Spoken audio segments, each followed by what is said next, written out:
and welcome back to MD Global Muscle here at the On the Rise Movement Studio with me, your host, Giles Thomas. And we're joined by the new classic New York Pro champion, Dani Younan. What's up, Giles? How are you, bud? I am jolly well, Dani. I bet I'm not as feeling as good as you are, though. Oh, I'm very excited, man. I'm still can't believe it, honestly. Wow, mate. That was a clear win, that, mate, at the New York. Thank you. Yeah, New York Pro, it's honestly been one of the shows that I've always wanted to win. Like, even when I first started bodybuilding, I have 3 shows in mind: Olympia, Arnold's, and New York Pro. Oh, wow. One of them came true. Well, thing is, you've got a very good track record because you've had 2 top 6 placings at the Olympia. Uh-huh. And what else is your contest history? Because you've done the New York Pro before, but you obviously you haven't won it until now, have you?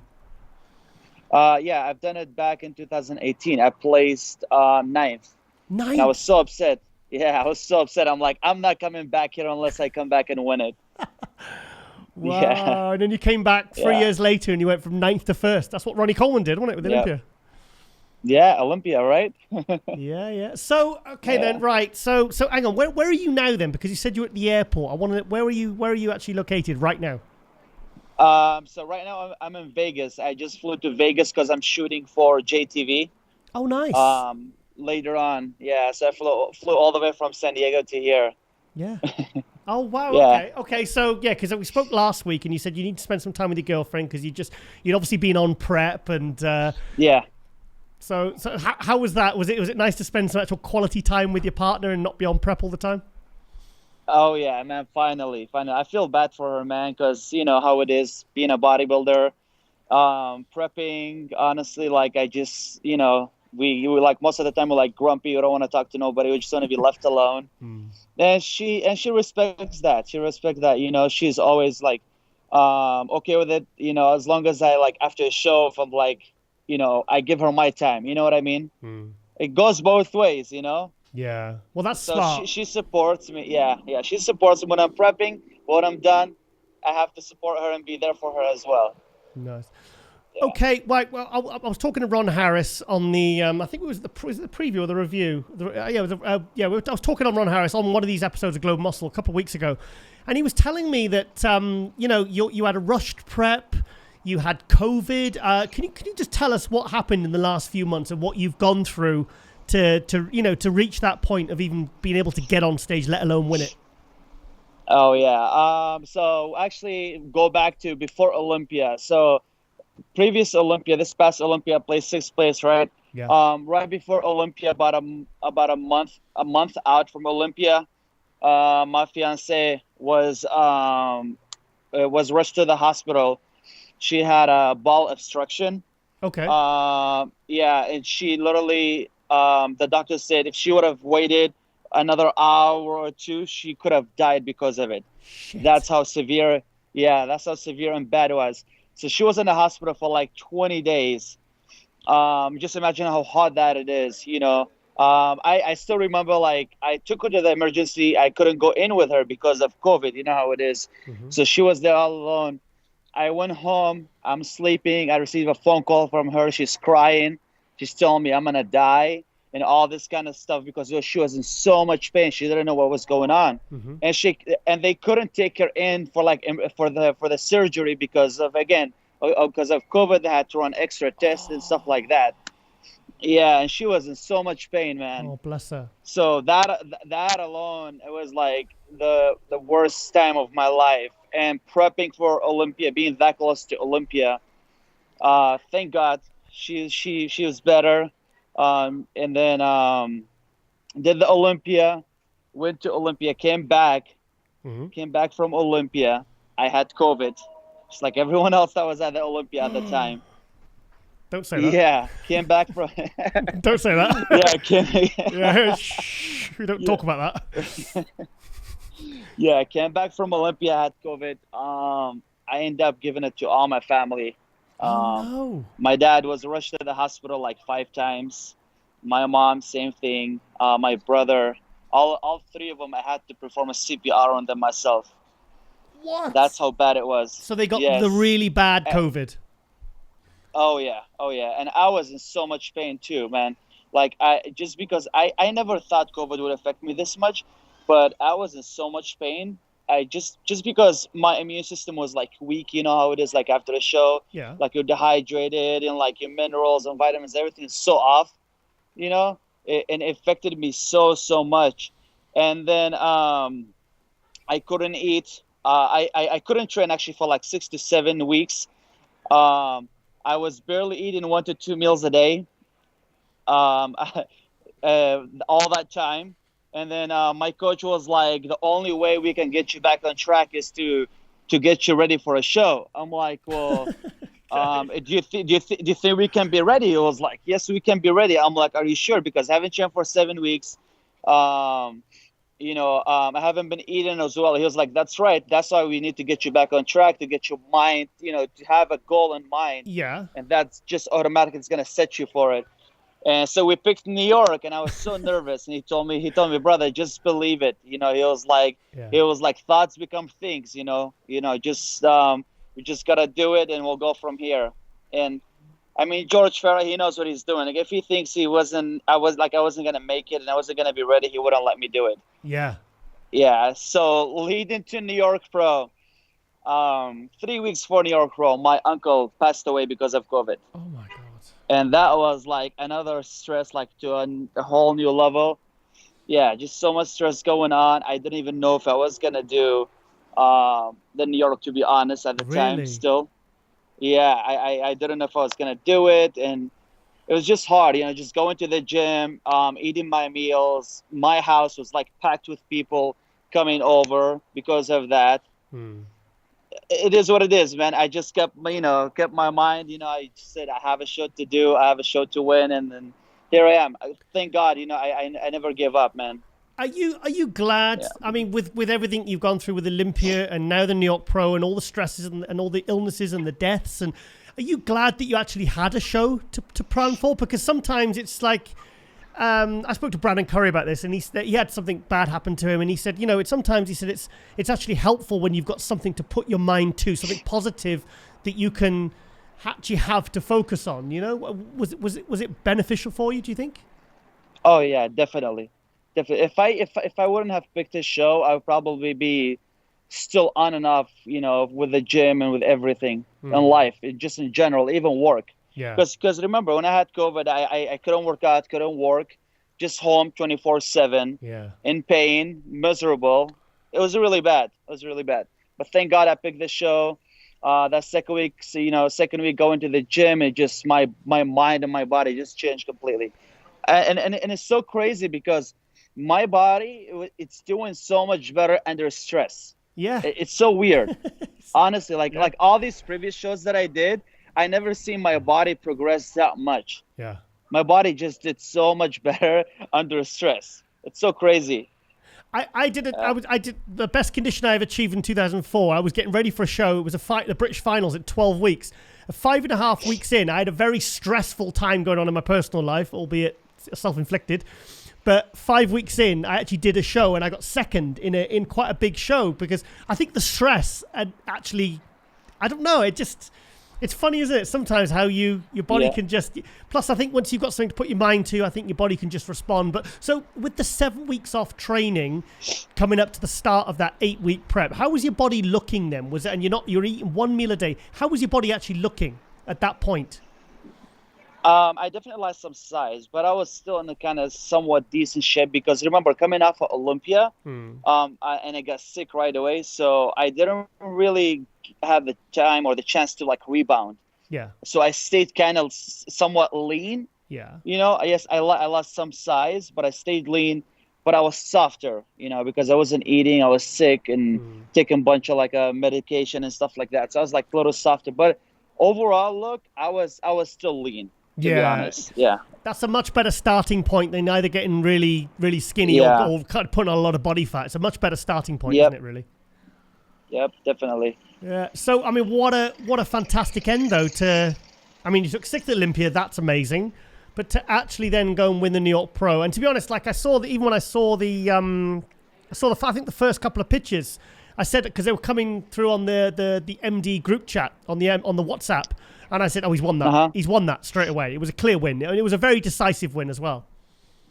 Yeah. Those pictures that you see, that's me about 205. That's like the best look. If I can nail that look on stage, it's crazy. Like just me looking at myself in the gym, I'm like, there's no way anybody could beat me, to be honest.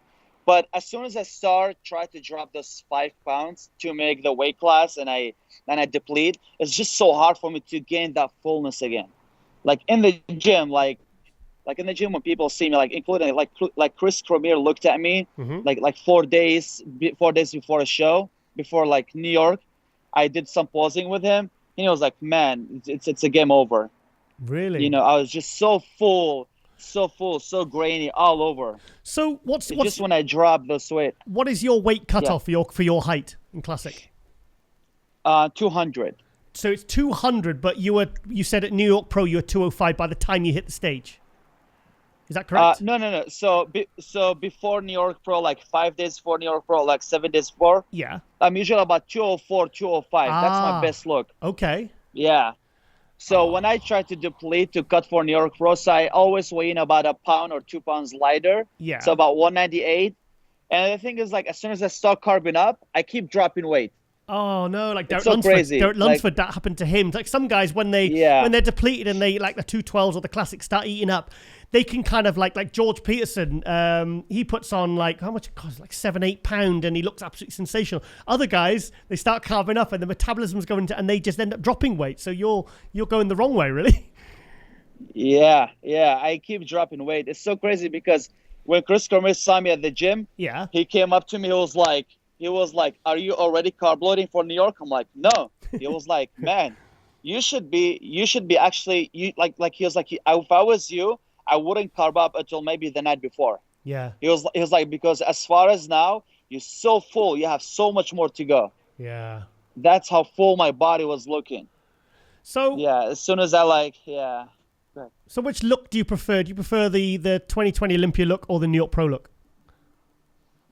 New York Pro for sure. You do, yeah. It was a good look. Yeah. It was a good. It was a very It was dry, but you looked nice and full, and everything was kind of popping. And And the thing is, you got a very well back. Because I remember seeing it at the Olympia in was it 2019 when you got 6th, and I remember you really stood out in the lineup because there was all these different types of physiques, but you were like very, very well balanced. You've got a very, very classic physique. You know, everything kind of fits, like kind of like, to be honest, kind of like Nathan Epler does in the 212, where everything kind of just blends and everything complements it. It's rather, it's a very, very complete, symmetrical, pleasing physique, which is obviously what you want for classic. Yeah, definitely. I honestly, I really like my look for classic, and when I was posting those pictures like a few days before New York, everybody was telling me like, I kind of put it out there. I was like, what should I do? Like, mass physique, classic physique, or 212. Everybody thought I was gonna do 212. Yeah. And I mean, eventually in future, but I'm not ready to go to 212. I honestly, I at least want to have one classic title first before I go to 212. Yeah. So because if your best look is 205, then I think it'd be nice to maybe.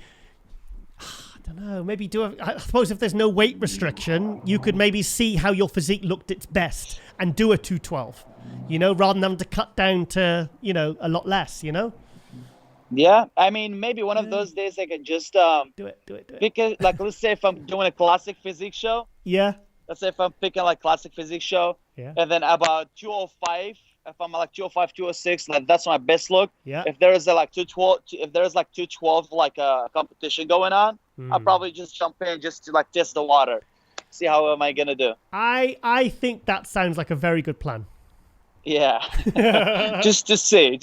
Yeah. So is obviously George Farah very happy with the win?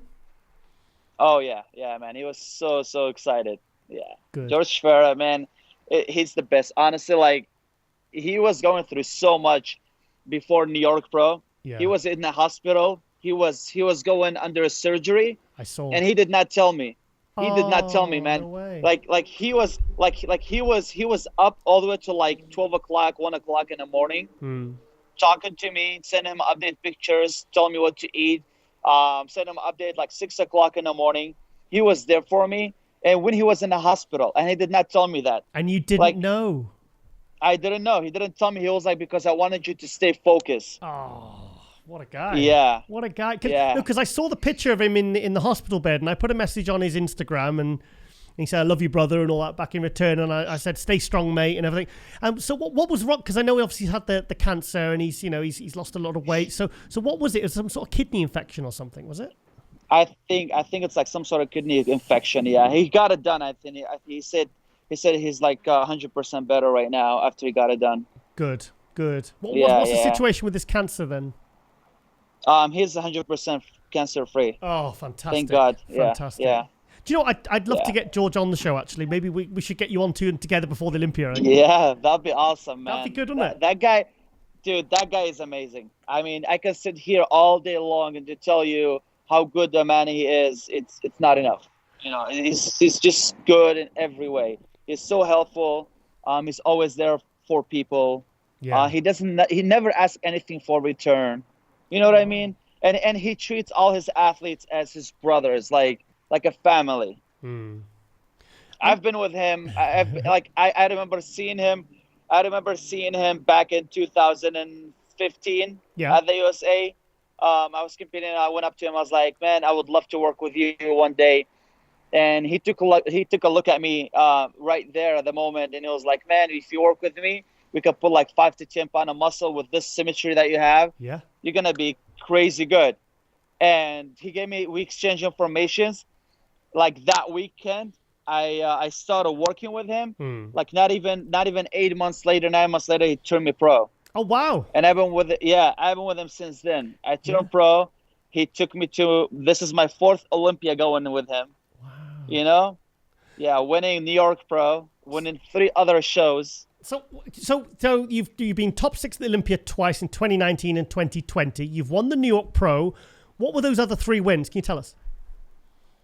I won Legion Sports. I won Ultimate Warrior, and I won another show like Fit World Muscle Contest. Oh, okay, cool. Yeah. So obviously you're shutting it down now for the Olympia. Yes. Yeah. Well, if there's Arnold, then I'll be doing Arnold for sure. Oh, you're gonna do the Arnold? Yeah, for sure. I mean, it's 2 weeks. Come on, like who wouldn't? Yeah. Oh, you mean the Arnold UK? Yeah. No. Ohio. So hang on, when's the date of that? Because the Arnold UK is 2 weeks before the Olympia. It's September. It's 2 weeks for Olympia. Hang on, I thought the Arnold UK was 2 weeks before. Oh no, that's after. Sorry, the Arnold UK is 2 weeks before the Olympia. After. Okay. Oh, okay. So it's in September then. Yeah. Right. Okay. No, because it hasn't been confirmed. It hasn't. Because they're not confirming that. Are they definitely doing classic? I heard they're doing classic. So if they do it, then I'm definitely doing it. Well, you're going to see Jay Cutler, and he's probably got the inside scoop, and probably George has as well. So you've probably got the right intel there. You've got the right intel. Yeah. Yeah, for sure. Fantastic. So that'd be awesome. Like winning New York, coming to Arnold, doing Arnold, and who knows, maybe win Olympia, man. Yeah. If I can make those improvements, like I was talking to George, like after New York. Yeah. And he said, if we can continue making those improvements that we made from Olympia to now, yep. He was like, definitely, we're gonna be fighting for that title for Olympia. So where do you think? Finger crossed, man. So where do you think you need to make improvements now from now to the Olympia?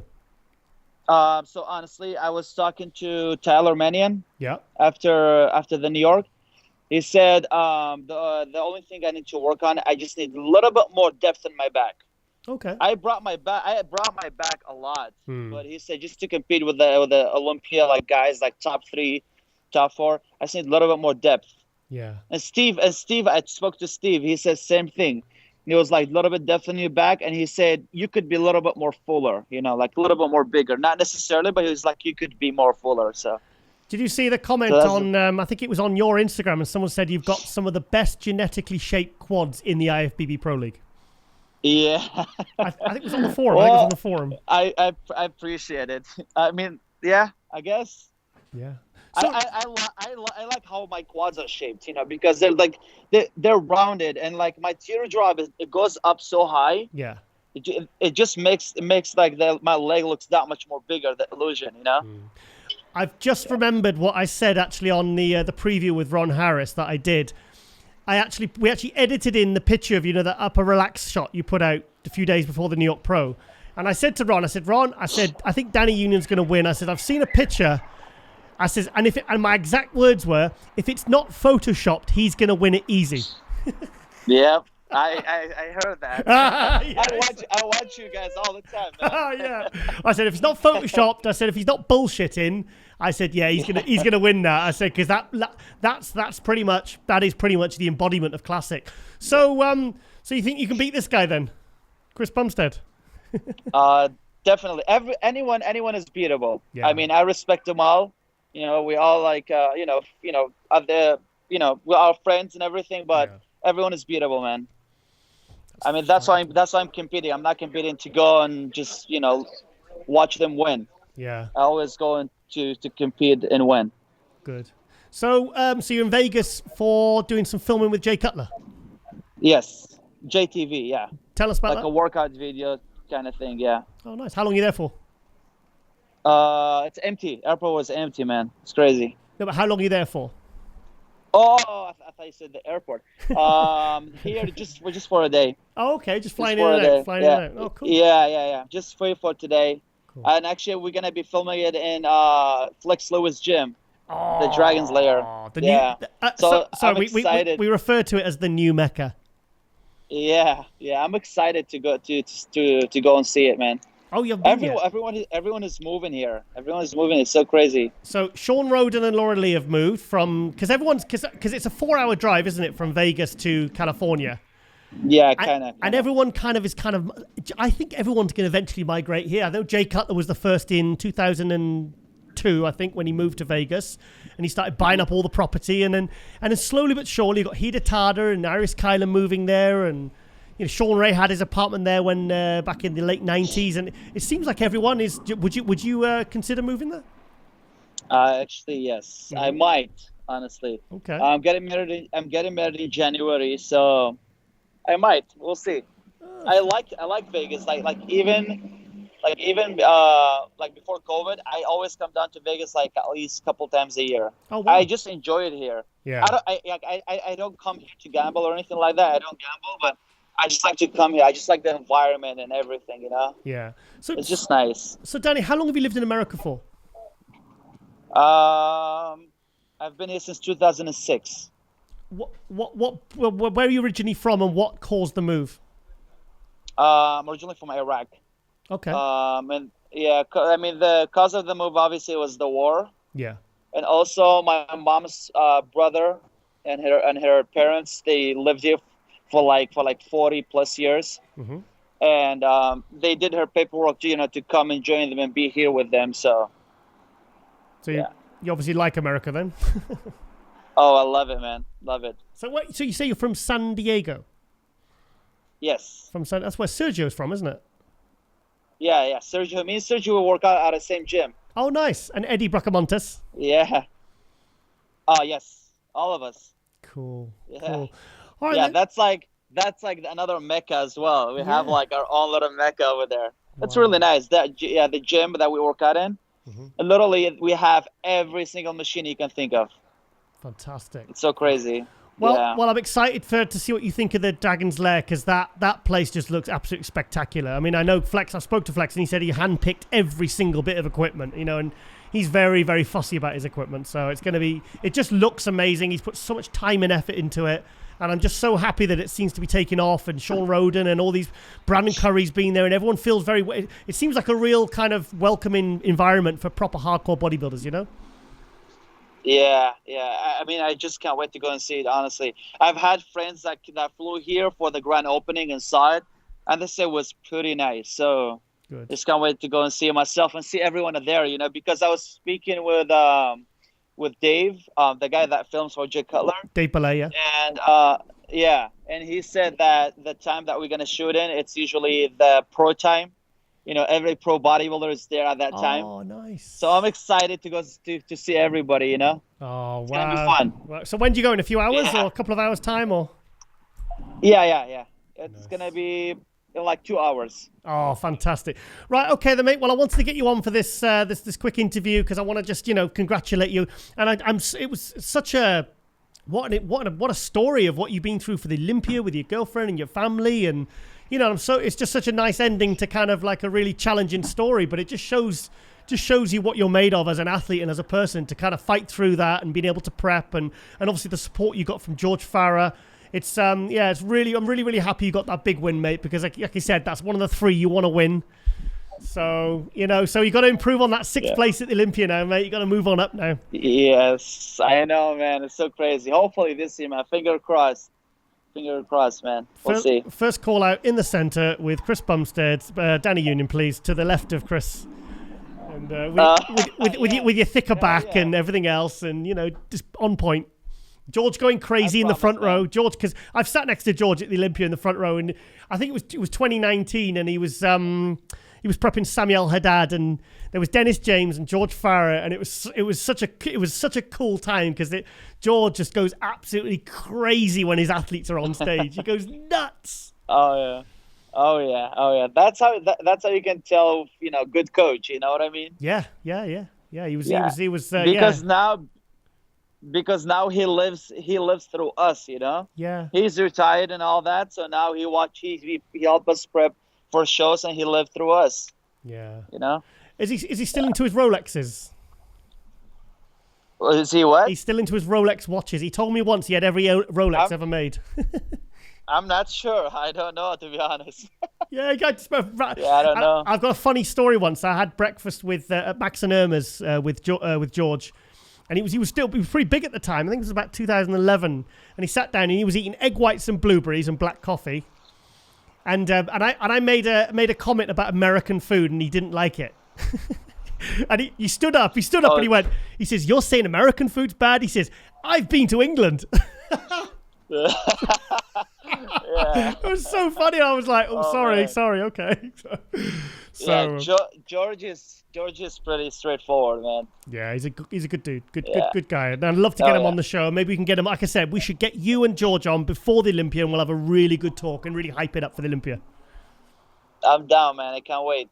All right, Dani. Let's make it happen. Well, Dani, I'm so glad we got you on because I tried to get you on last week, but you wanted to spend time with your girlfriend. So obviously I was second fiddle. So yeah. Yeah. Sorry about that. That's all right, man. I understand. So have a great time at say hello to Flex, say hello to Dave Belay and Jay for me, and wish you all the best for your prep, and hopefully you'll have a much more stress-free prep going into the Olympia, and you can prove it on that 6th place. Thank you so much, man. I appreciate it. Thank you guys so much for having me, man. I appreciate it. All right, Dani, off to the Dragons. There you go. All right, buddy. All right, bye. Take care, mate. And welcome back to MD Global Muscle here at the On the Rise Media Studio with me, your host, Giles Thomas. And we're joined, Open Pro, Roy Evans. Oh, shit. Roy, how you doing, mate? Hey, I'm doing well. I'm blessed. It's fan, so I really thank you for this opportunity. So you actually watch Global Muscle? Oh, yeah. I've been watching you guys for a while. Oh, cool. Okay, that's always nice to hear, mate. Actually, we're only one episode from 100, Yeah. It's amazing. It's amazing to see how everything has grown. So definitely a fan of what you guys do and the process and all of that. Right. Okay. You look like you've been doing a bit of eating since New York Pro, mate. Looking a bit beefy there.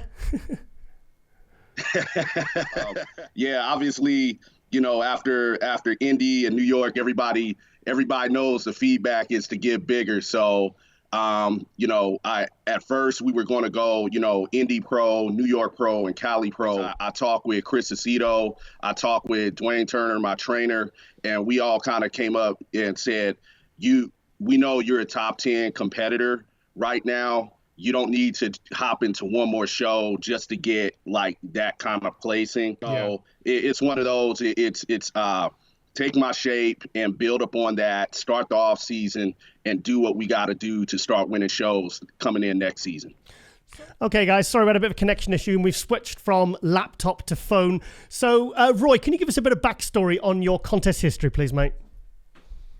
Yeah, so I turned pro in 2017 at Junior USA's. I spent 2 years in the league as classic physique. So my rookie year in the league, I did Pittsburgh Pro, New York Pro, Tampa Pro. The season after that, I did Pittsburgh Pro missing because my body wasn't complete at under 215. And I was having issues making weight, and it just wasn't a good look. So after my second season as classic physique, I met with Sean Roden, and he gave me the intro to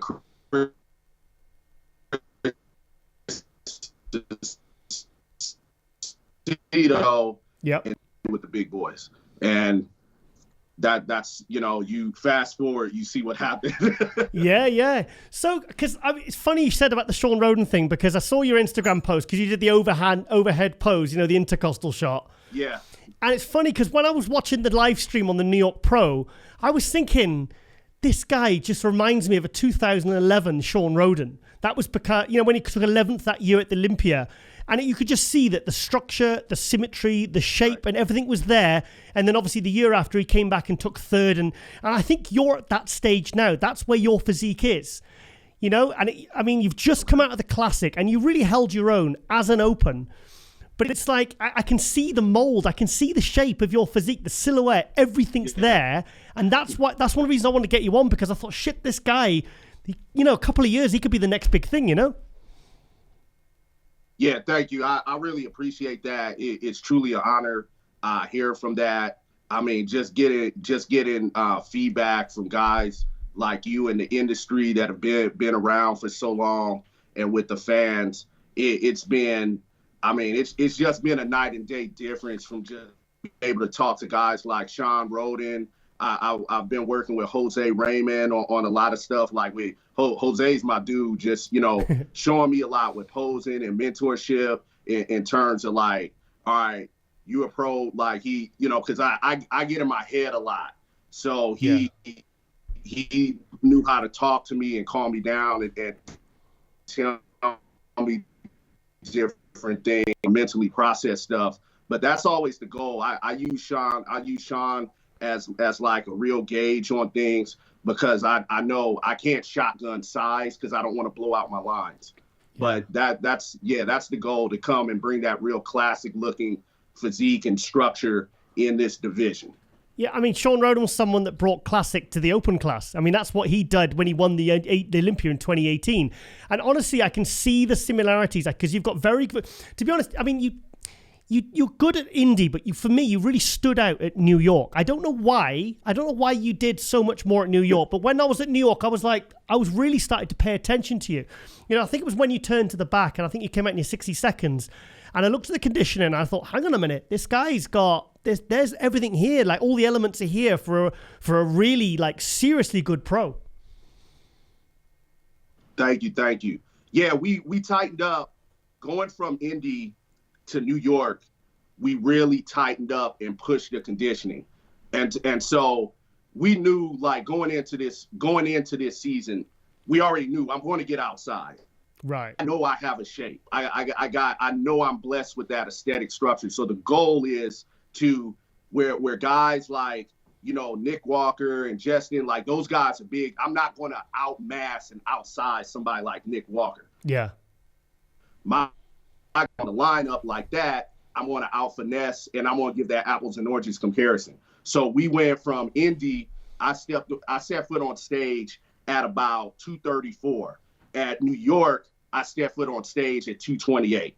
And the goal is just to push that shape and really, really push the shape, push the envelope on the posing, really wow the crowd, give that crowd that aesthetic look, the classical posing that gets the crowd into it, and just give them a show. That was the goal. So that's why you stood out at New York, because I just thought, is it because he's sharper? So you hadn't dropped weight, you actually gained 6 pounds.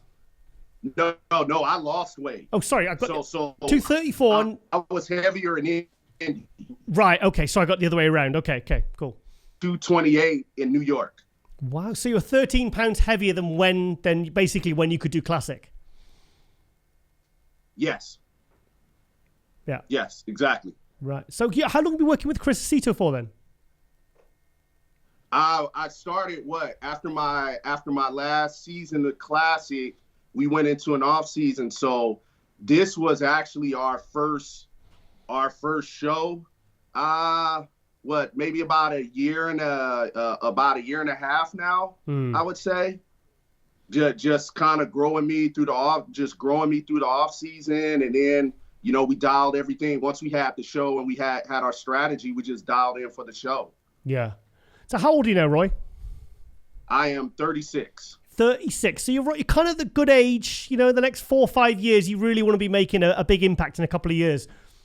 Yes. Yeah. So, have you spoke to Sean Roden much, or what does he think about your progress? Because I really, like I said, if you go back and look at the 2011 pictures of Sean Roden and put them next to the pictures of Roy from the New York Pro, then you'll see what I'm on about with the similarities of the structure and the physique. Oh, I speak to Sean every now and then, but I try not to blow up his messenger. Yeah. I know he's busy, so I try not to be that guy. But yeah, Sean drops in every now and then. He makes a comment. He'll repost my stuff.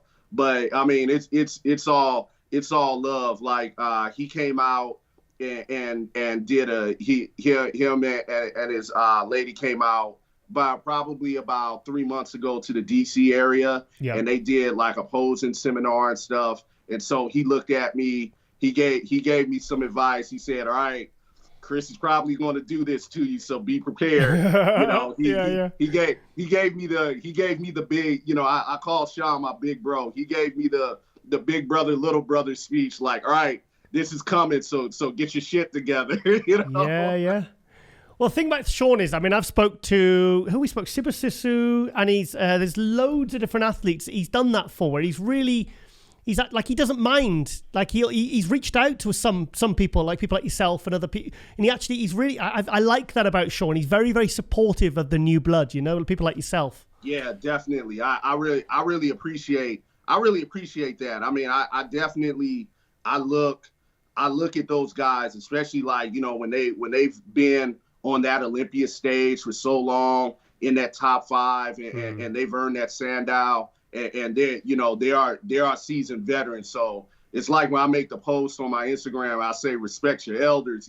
It's given. It's when I make a post and I compare certain shots, it's not to say, oh, am I better? It's paying homage to the guys that came before me to say, hey, I'm taking notes off of the standard that you set and trying to make sure I'm meeting or exceeding the standard that you laid out, on stage. Because ultimately, all of this is about legacy. It's about making the sport better, becoming a draw, bringing in more of a crowd, more of an audience, and really giving the fans a show. So I really take that very seriously to make sure that I'm doing what I have to do as a pro, upholding the standard and the legacy of the IFBB Pro League.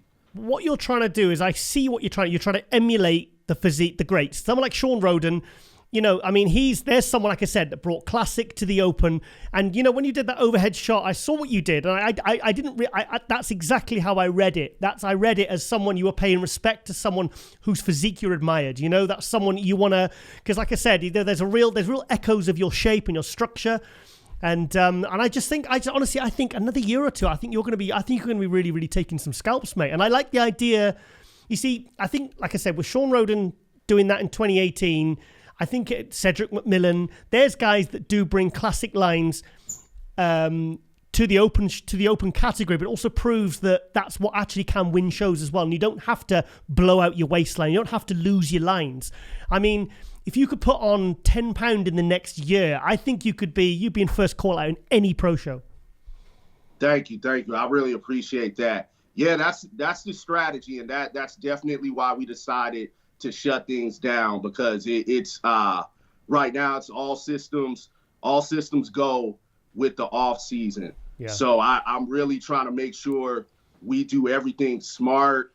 I'm going to get bigger, but make sure that I'm doing things in a smart way where I'm putting on the size in the areas that I need to put on. And my goal is to make my waist even smaller. Oh, that's impressive. Yeah, that's my goal. And I see where my genes are, because my dream is, I want to give the fans what they want to see. So the dream ticket is, you see myself, you see Patrick Moore, and you see Mark Hector. We're all on the Olympia stage battling it out. That's the dream. That's I call that the dream ticket. I got, big ups to Patrick Moore and Mark Hector. Those guys are monsters. So my goal is, I really want to give the fans that, where they can see us all going at it. We're on the Olympia stage, and we're giving you guys the show. Well, that's three guys there: Patrick Moore, yourself, and Mark Hector, with the size and aesthetics because that's a really good three guys there to really compare. Because, like I said, you've all got the small waist, you've got the nice abs, the nice structure, the nice symmetry.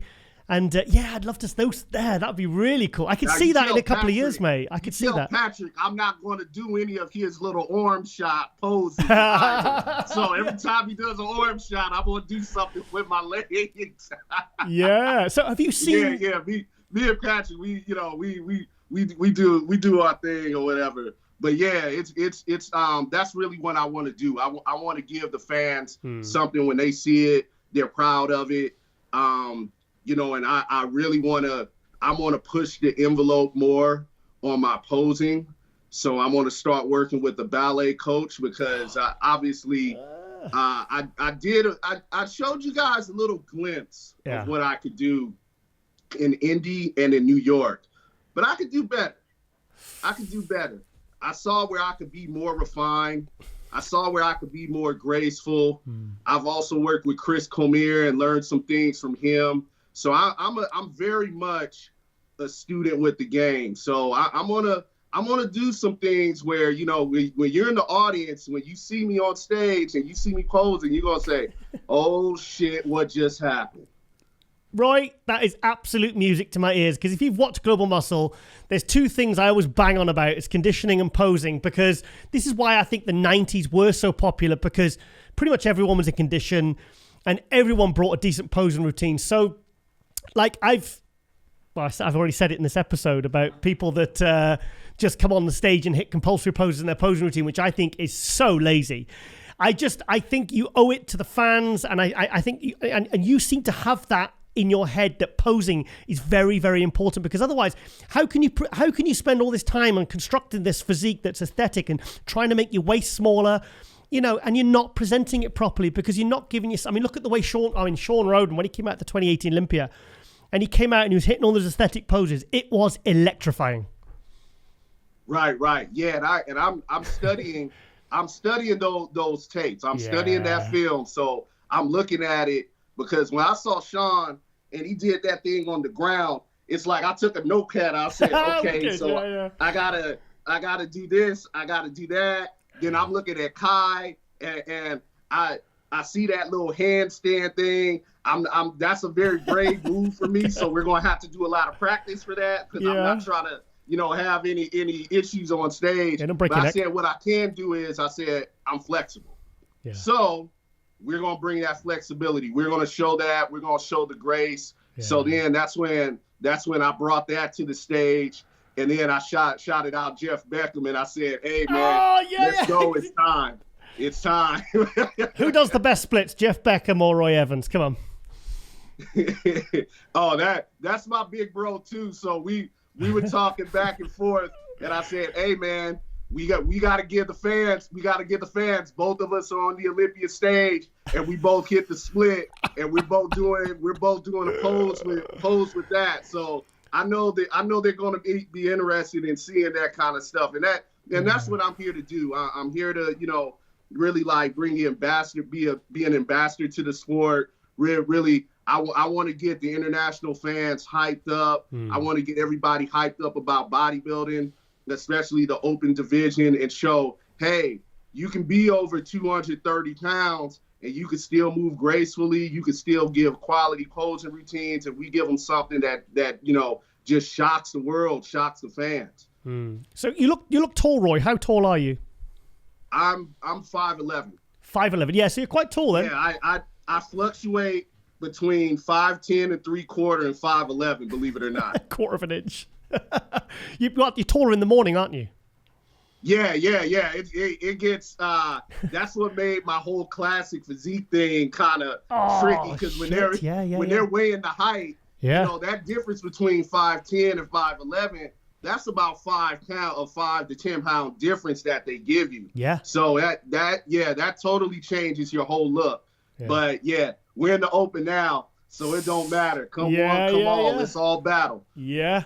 So who was you say Shawn Rhoden, you mentioned Chris Cormier. Who do you cite as kind of influences for your bodybuilding and your physique?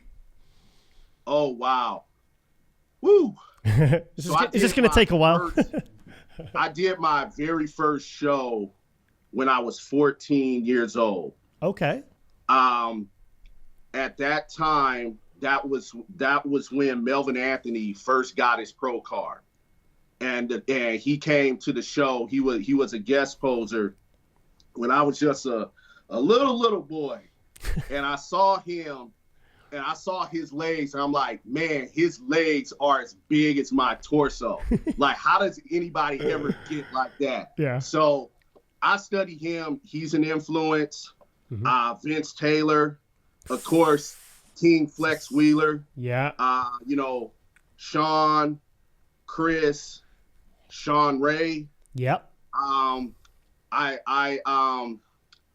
study a lot of different aspects of different people, in terms of how I can translate that to my physique, because the other part about that is, so you could try to emulate somebody's style, but their style doesn't necessarily match up to you. Yeah. So my goal is, I'm taking different things that work for different people's physiques, but I'm very active in maturing my own style.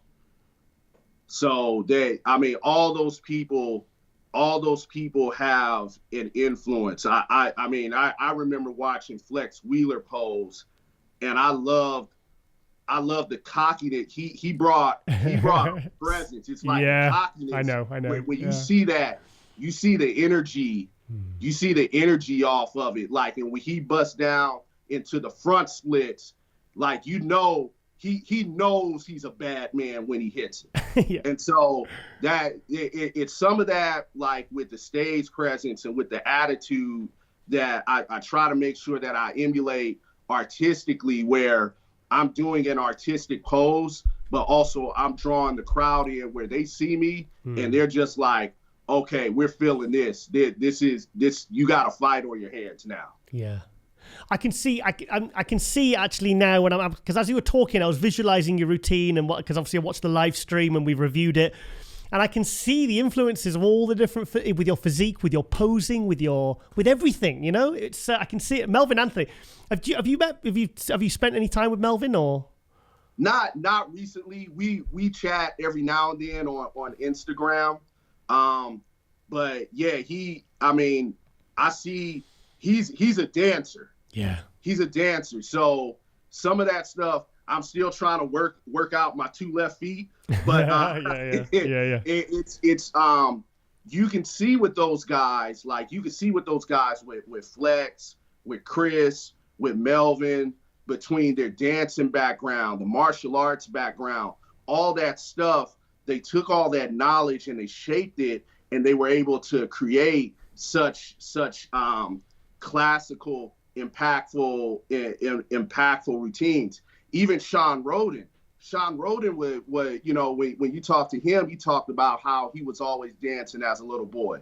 Like, all of that stuff really you're taking that knowledge about how to do different moves that wow the crowd, and you're shaping that into, okay, I'm going to translate that into the posing routine and really bring people in.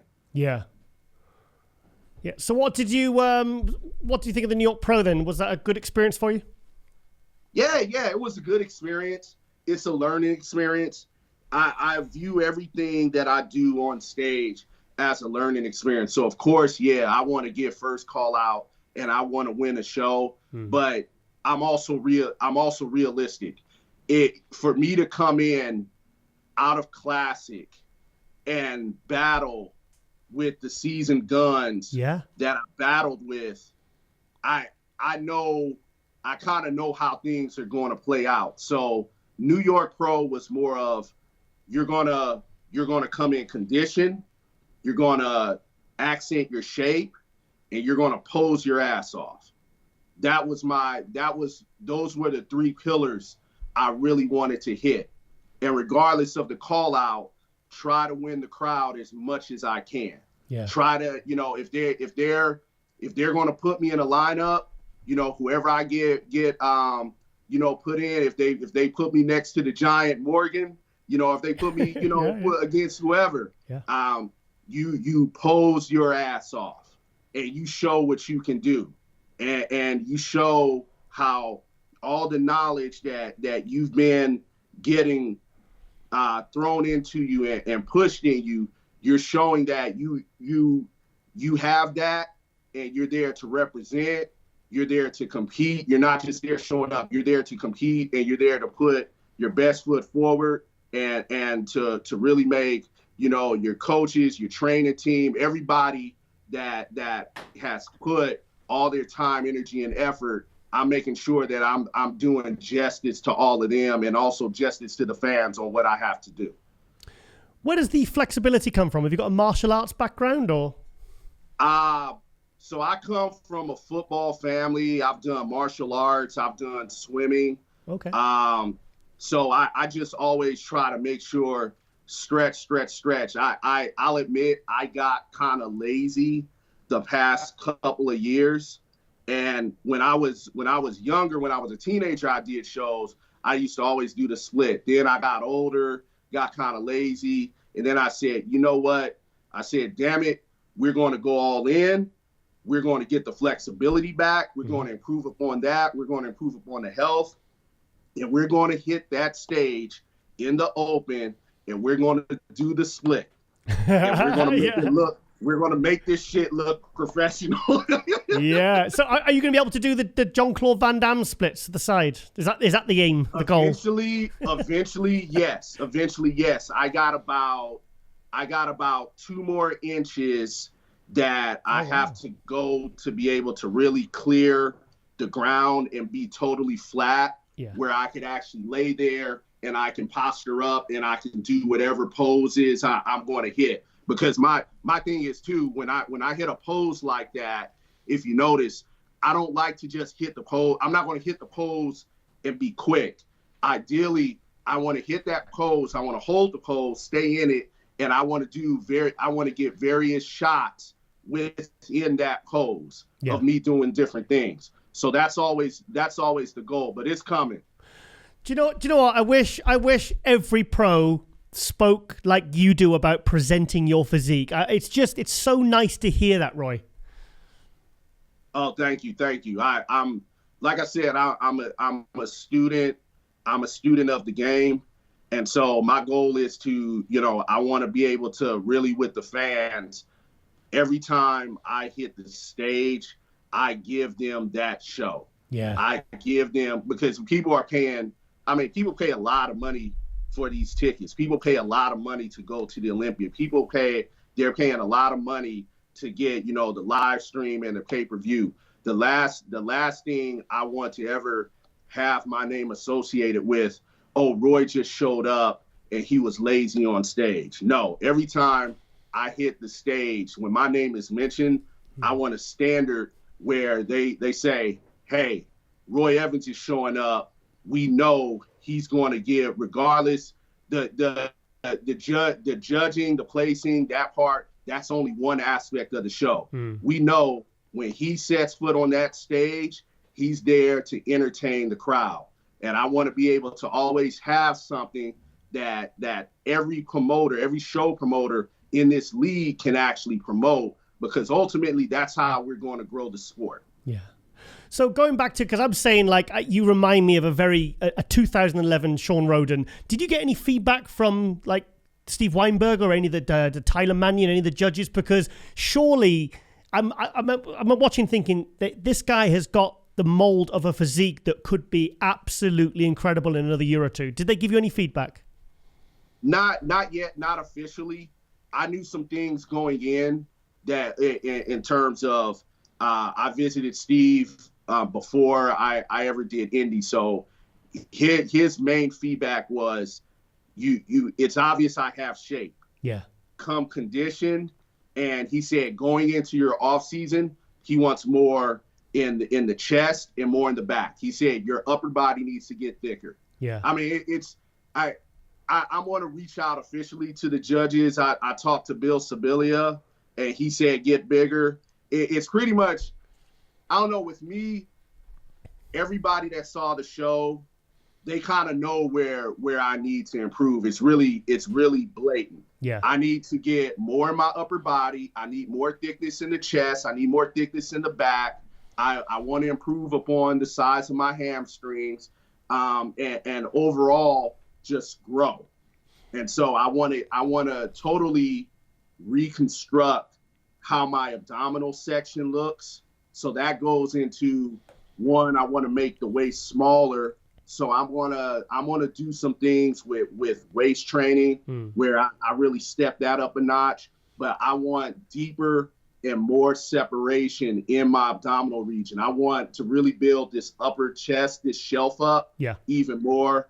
I definitely want to cap the delts even more, give more of a larger 3D look on my arms, and then definitely on my back.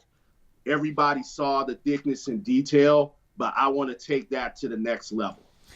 Do you know what? I just think you need to keep doing exactly what you've been doing. You just need a little bit of time.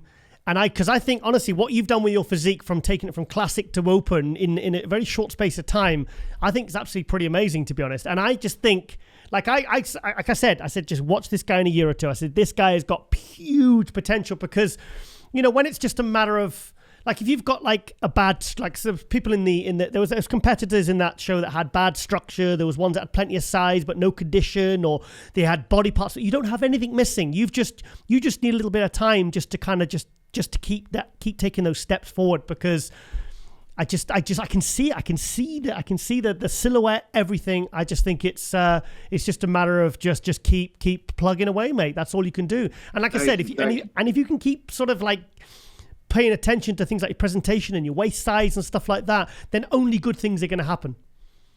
Thank you. I really appreciate that. I really appreciate that. That's the goal. I'm working. It's an honor to be in this league and be in this position, and to even be able to have the opportunity to even have this level of platform.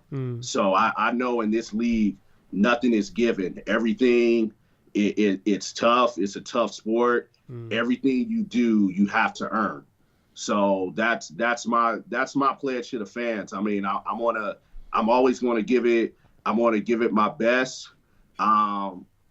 Between my full-time day career and this is where I invest all my energy. So I mean, I love it. I got a passion for the sport.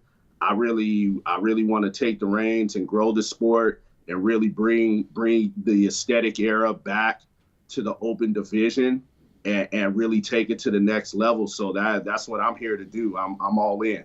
Size and aesthetics, that's the key, isn't it? That's the goal.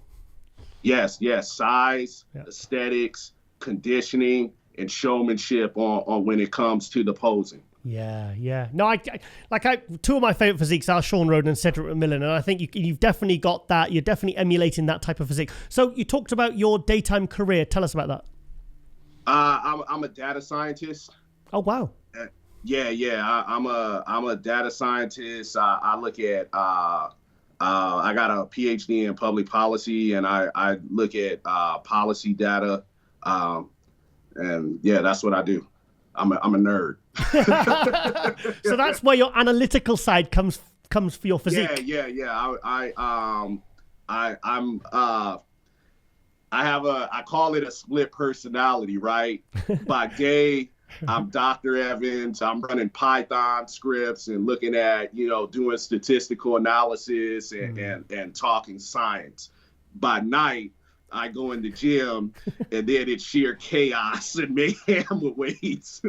Yeah, a bit of a Batman Bruce Wayne thing going on. Well, more like a Bruce Banner, really. Bruce Banner. Yeah. It's funny. So in the Avengers, when they show the picture of the Hulk and he's in the sweater vest and he's got the glasses on, I said, wow, they actually have a picture of me at work. No, it's fantastic. So, and you're saying you don't have any sponsors? No, I don't. I'm looking. Get this guy on board now, because he'll. Honestly, I would. Yeah. Yeah. Anybody that can help, I can use it. Good sales pitch. Yeah, I could definitely use the help. I'm a very hard worker. I'm definitely an ambassador to the sport and taking the helm of that. And so, I'm taking offers. Yeah. No, seriously, because it's like I remember when I first interviewed William Bonac, and people were like, "Who's that guy Giles is interviewing?" And I'm saying, "Look, I've just keep an eye on this guy, and straight away, So I think obviously I've got a good eye and I'm good at spotting, and now I've spoke to you, I kind of see that there's real, your physique didn't happen by accident. Like some guys, they've got nice physiques, but some of them, they're just training and they're not training specifically for anything. But you can see that you're someone who's really analyzing where you are, where you want your physique to be. You're working with someone like Chris Aceto. They call him, he's so analytic as well, Like I'd be curious to speak to Chris actually about your progress and how he sees your potential, because I bet it's very similar to what I'm thinking about your physique. Yeah, I'm blessed. That's all I could say.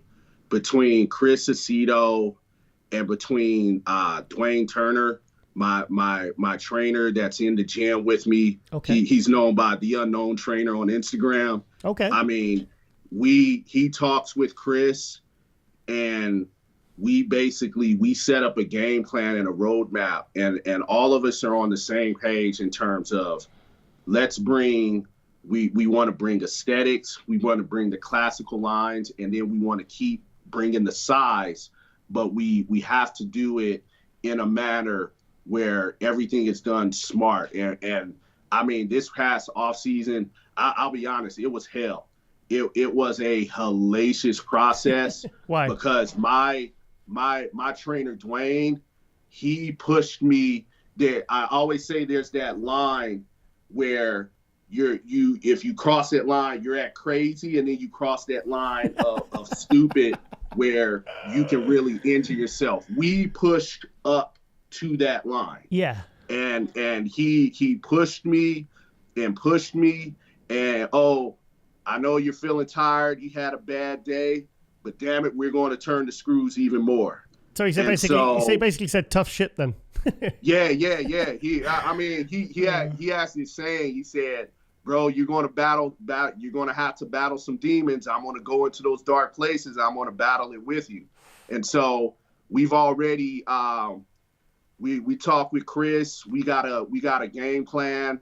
I'm basically taking this month to kind of let things settle down and let the body heal up. So I'm in the gym just doing some light weights, some machines, getting the reps, really pushing the stretching and the cardio, getting blood work done, making sure my vitamins and minerals and my levels are healthy. But in another month, we already talked to Chris. It's man. I can't wait to show you guys. I'm gonna be working hard, and it's like I tell the rest of the division. I said, all right, everybody was talking trash. They were saying that, oh, you're never going to switch from classic to the open. This isn't going to happen. I said, okay, we did that. Yep. And now you see me in the top 10. So this go around, when he saw me backstage, there were a lot of competitors that had that deer in headlights look. Yeah. Because they saw my shape and they said, man, if he gets some more size, I don't know, we might be getting put out of business. So I'm putting the division on notice.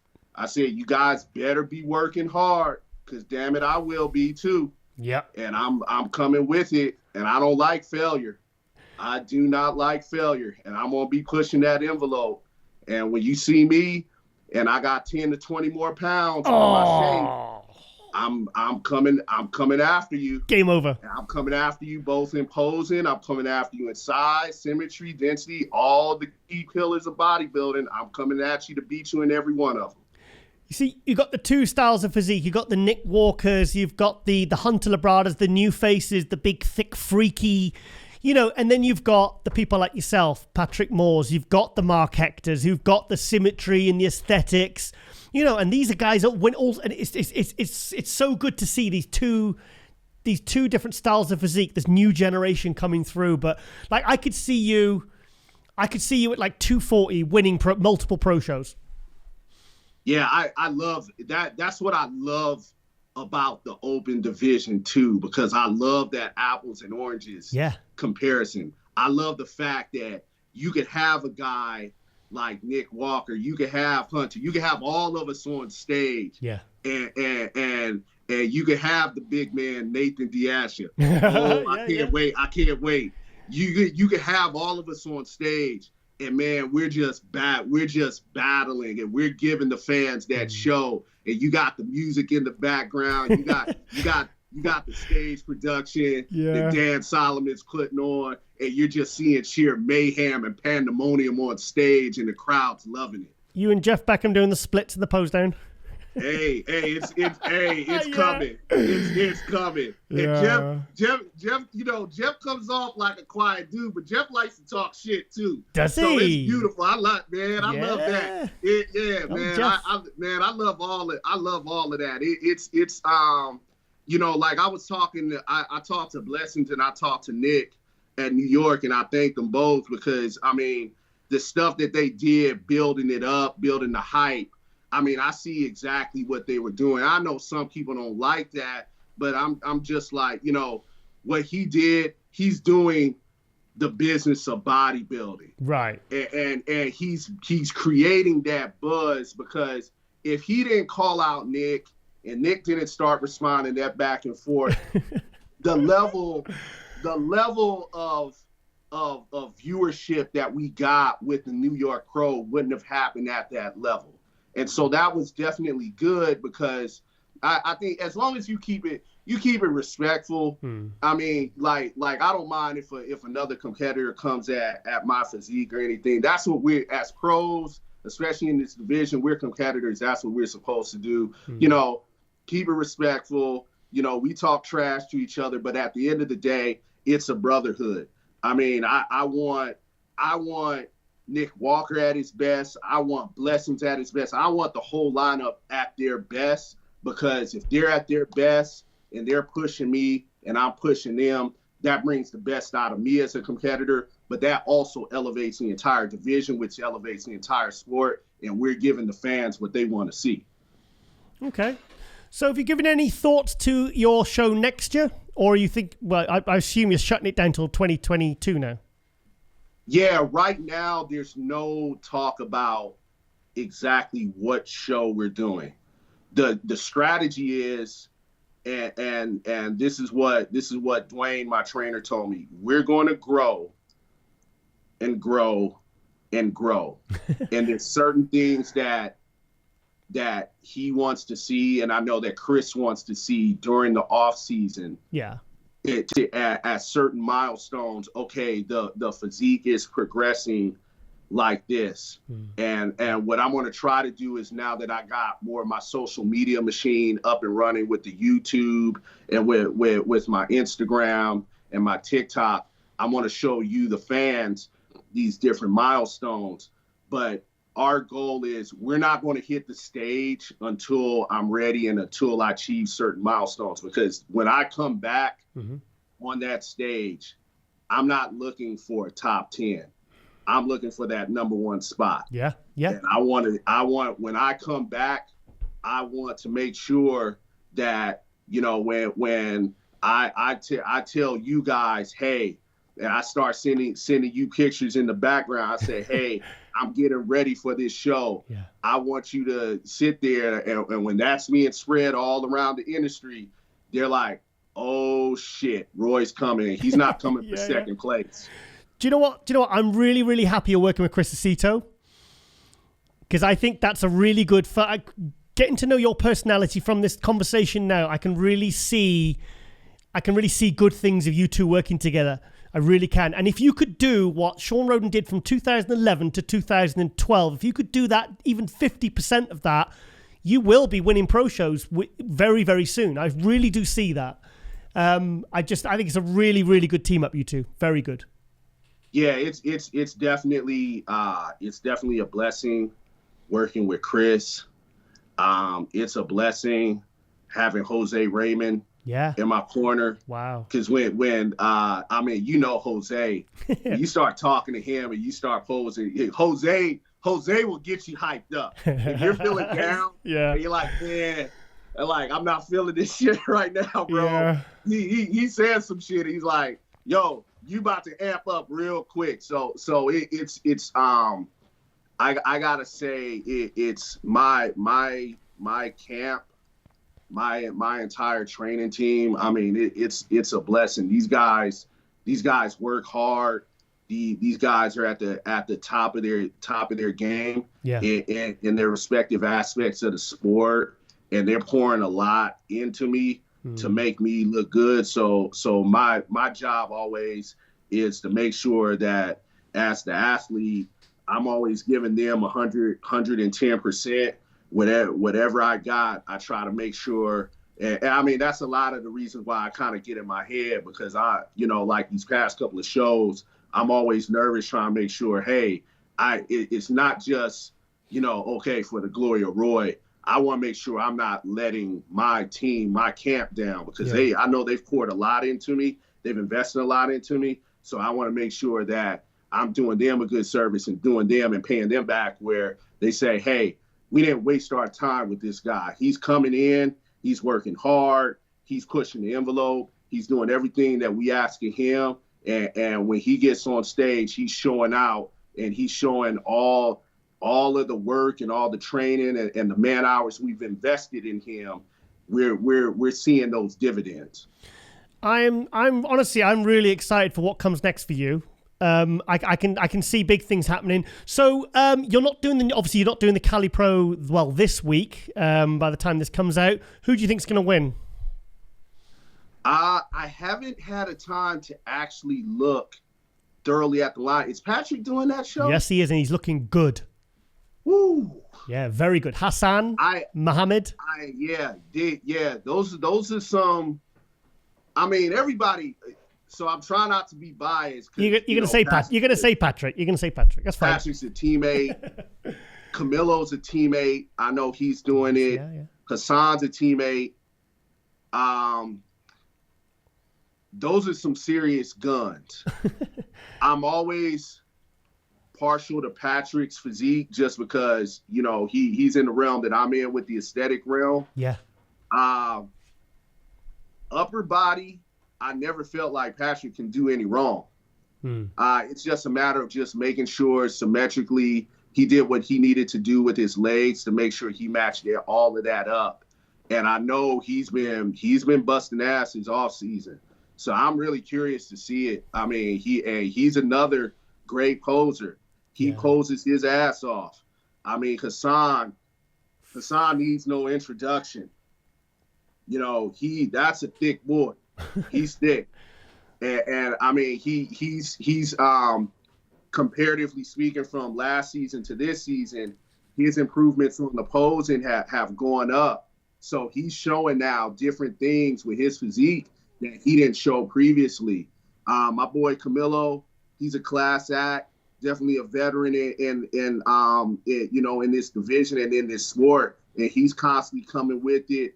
Every time I've traveled to Miami, I've seen him in the gym. He's getting bigger and bigger, and I'm just looking at it. I'm like, oh, shit. So can we agree that it's a Hassan versus Patrick Moore show? Oh, we forgot about Mohammed as well. Mohammed. You know what? It's tough, isn't it? It's tough. I love to see it. Yeah. I love to see it.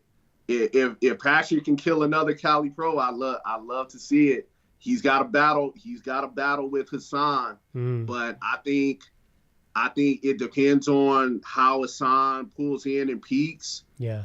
Patrick definitely has the ability to out-finesse Hassan on stage. It's just a matter of how things line up, what the judges see, what the fans see, and like how everything. I'll definitely I'll be at my hotel in Cancun on holiday. Oh, as nice. Brits like to say, on holiday, and I'll be watching the live stream and seeing how things play out.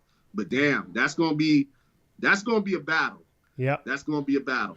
Well, like I said, I saw some pictures of Patrick, and he really shocked me. It was an upper body shot, and I was like, "Whoa!" He looked really thick and really dry, and he looks absolutely fantastic. And obviously, we're rooting for Hassan because obviously he's one of your teammates there. So, Roy, we're gonna have to let you go, mate. This has been absolutely fantastic. I'm really glad I got to know you a bit better, and obviously, we're starting to go. I really want to get your name out there because, like I said multiple times in this interview, you're someone that we really do need to keep an eye on, and it sounds like you've got a really, really good support team, and you've got a really good plan of action.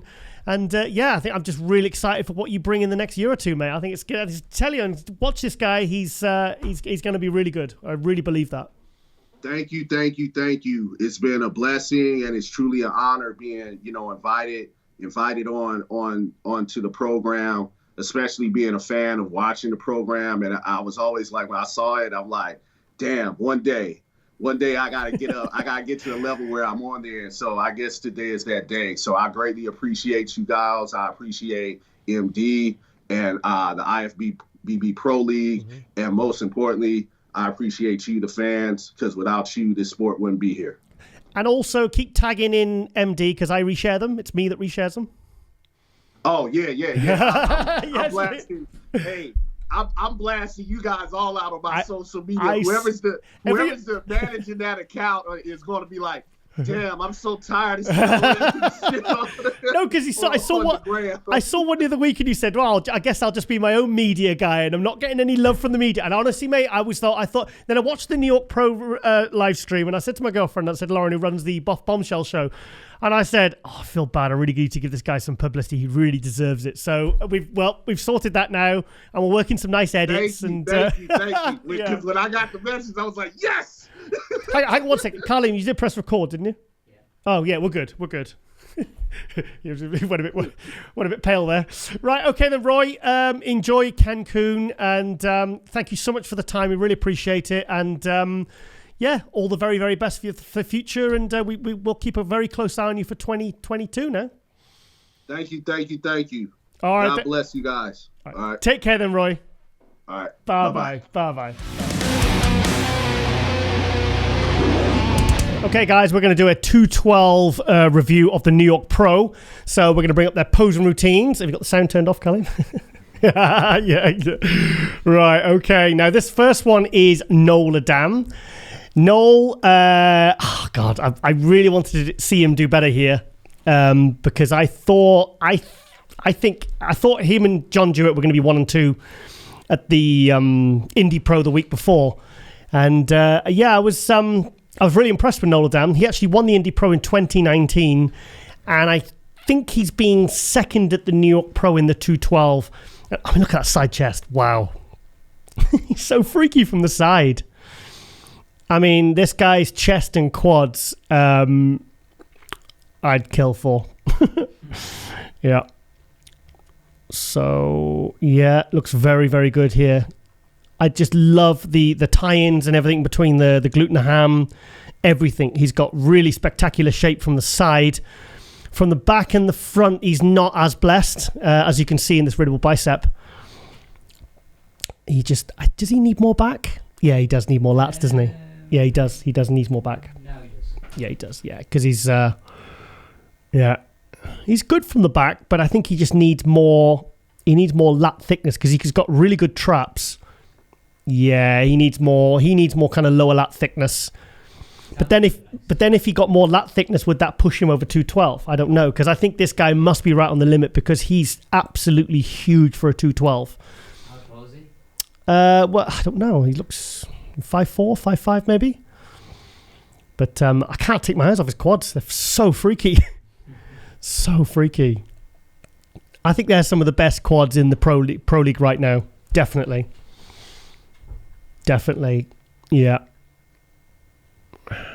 Very, very good. Yeah, fantastic. Okay, who's next? Come on. Yeah, she's trying to get him on. Is he ready? Oh, God, come on. Take your time, love. Come on. Don't be shy. Okay, now this is... I'm going to have to check the competitor list for this guy's name. This is competitor 17... No, that's not number 17. It says number 17 says Noel Dam. That's not Noel Dam. So, this was a guy with a crazy back, with a crazy shoulder width. It says on the competitor list here, it says Noel Dam, and that's not Noel Dam. So, I'm afraid I don't have this guy's name because we're going from the official competitor list. They obviously changed it on the day. I can't remember this guy's name, so we'll just do a physique assessment.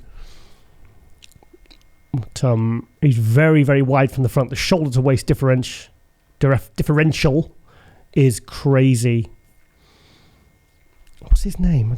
Is it Peter Costella? Is this Peter Costella? I'm not sure. Let's have a look. Look at these crazy lats now. He looks quite tall, this guy, doesn't he? He looks very tall. I thought it was classic. Classic? No, he's not classic. He's too big for classic. Yeah, he's carrying too much muscle for classic. Very slender. Yeah, because he's tall. I suppose he looks quite tall for a 212. But look at his back. I mean, his back comes out like at a 7. He's got quite a long waist there. But his back just comes out at such an angle. He's got good condition. Condition's very, very good. That's Paul Dillette shoulder width, that. He needs a bit more legs. He does need more legs, yeah. I think, but then again, like I said with Noel, if this guy had more legs, more weight in his legs, he'd probably be over the 212. But his condition is absolutely fantastic. Those shoulders, go have a look at some old 93, 94 pictures of Paul Dillette and tell me this guy doesn't have Paul Dillette shoulders. But, yeah, he's not quite as impressive from the side, but from the front and the back, purely because of the lat angles, yeah, he's impressive. He's impressive, this guy, yeah. I just wish I had the bloody right competitor name on this thing. Yeah. Right. Okay, let's go to the next one. I'm not impressed by the routines. Maybe you need the music, but I'm not seeing many inspired, choreographed routines here. Oh, here is the winner, Nathan Epler. Let's see if he's got the right competitor number on from the original list. Now, Nathan, I only saw... Oh, see? Good posing. Thank you very much, Nathan. Now, Nathan, I saw a couple of pictures in the lead up to the Indy, and he didn't really stand out as someone that would be like a threat to win the New York Pro and the Indy. He took second to Tony O'Burton at the Indy Pro, and he won here, and he beat John Jewett, the favourite, beat Noel Dam, beat everyone. I mean, the condition's spectacular. I like it when you see these guys on Instagram without their tan and their condition looks absolutely spectacular, and when they put the tan on, they still look as impressive. That's a really good thing to see. That Posing's pretty good. His posing is very good, isn't it? Yeah. He's actually put do you know what though? All he's done is actually put a routine together. No, seriously, because some of these guys, they just come on and they just hit the Nick Walker. That's all he did. He just came on and hit the compulsories. He didn't actually put a posing routine together. He just hit, I think it was 6 compulsories, and then walked off stage. I don't like to see that. I think it's lazy. He's got nice aesthetics. Very nice aesthetics. He just didn't stand out. In the lead up, I just thought, frontal biceps good. He looked fuller at the judging. I was looking at some of maybe just in the photographs, but he definitely, he looks very good here. I think he's tall though. I think he's about 5'7", Nathan. So he is tall for a 212. So he really... I've been told that his plan is to move up to open eventually. But I mean, he's done his first 2 pro shows as a 212 and he's took second at first. So that's really, really good. Really good for him. Yeah, I think he needs more arms, doesn't he, if he wants to move up to open. Yeah, just a little bit. Yeah, I wonder how old he is. He looks young, doesn't he? I would say late 20s, maybe early 30s. So he's got plenty. He's very impressive from the back. I like the conditioning in the lats, the glutes, the hamstrings, everything. He's top to toe. He's very complete. Very complete. Yeah, it's not a bad routine, mate. Not bad. Not bad. That's his pose. That's his pose because his waist looks tiny when he does that. Go on, son. Yeah. Yeah, very, very good. Great legs, great chest, good aesthetics, nice balance. I say good balance, but he does need more arms. He does need more arms. Fantastic quads. Love the conditioning. Great colour. Yeah, he's freestyling now. Yeah, I like his side chest. Yeah, good physique. Great potential, this guy. And he must be absolutely thrilled with a second and first in his first ever pro season. Absolutely, yeah, fantastic. Very impressive. Yeah, good win. Okay, who do we have next? Come on, get him on. Come on, Shannon, get him on. Long ass day. She said on the hot mic, wasn't it? Okay, who's this? Okay, now I'm not even going to go by the competitor list because it's probably not even right. What's his number? He's got a nice physique. Okay, number 19. This says that it's Peter Costella. So that might be Peter Costella. Nice. Yeah, good physique. Got some gyno there. He's sorting. Good quads. His conditions good. We can't mention that. What? The nipple thing. The what, sorry? The nipple thing. No, the gyno. Yeah, well, it's easily avoidable, though. Just take some anti-estrogens. And now I can't stop staring at it. Yeah. Guy's got a nice physique, actually. Yeah, good symmetry. Got a vacuum. He looks, yeah, he's lean, but he's not shredded dry. His condition's good. He, yeah, good symmetry, good value. Nothing's really standing out, but that's I mean that as a good thing. But yeah, good frame there. I mean, here's a guy that if he's got a good 10 pounds before he hits the 212 limit, that means he could be a very, very good 212. Good aesthetics, yeah, good posing. Yeah, nice physique. Yeah, yeah, one for the potential, one for the future, maybe. Yeah, nice shape, nice structure, very good. Yeah, yeah. I'd say if he doesn't have 10 pounds before he hits the 212 limit, I would suggest he moves up to open because he's probably, if he is at the 212 limit, then he's obviously too tall for the 212. But if he's got at least 10 pounds, then he could make a very, very good 12 another year or two. So let's go on to the next posing routine. Oh, still him. Okay. Oh, here we are. John Jewett. Mortal Kombat. Is that copyright?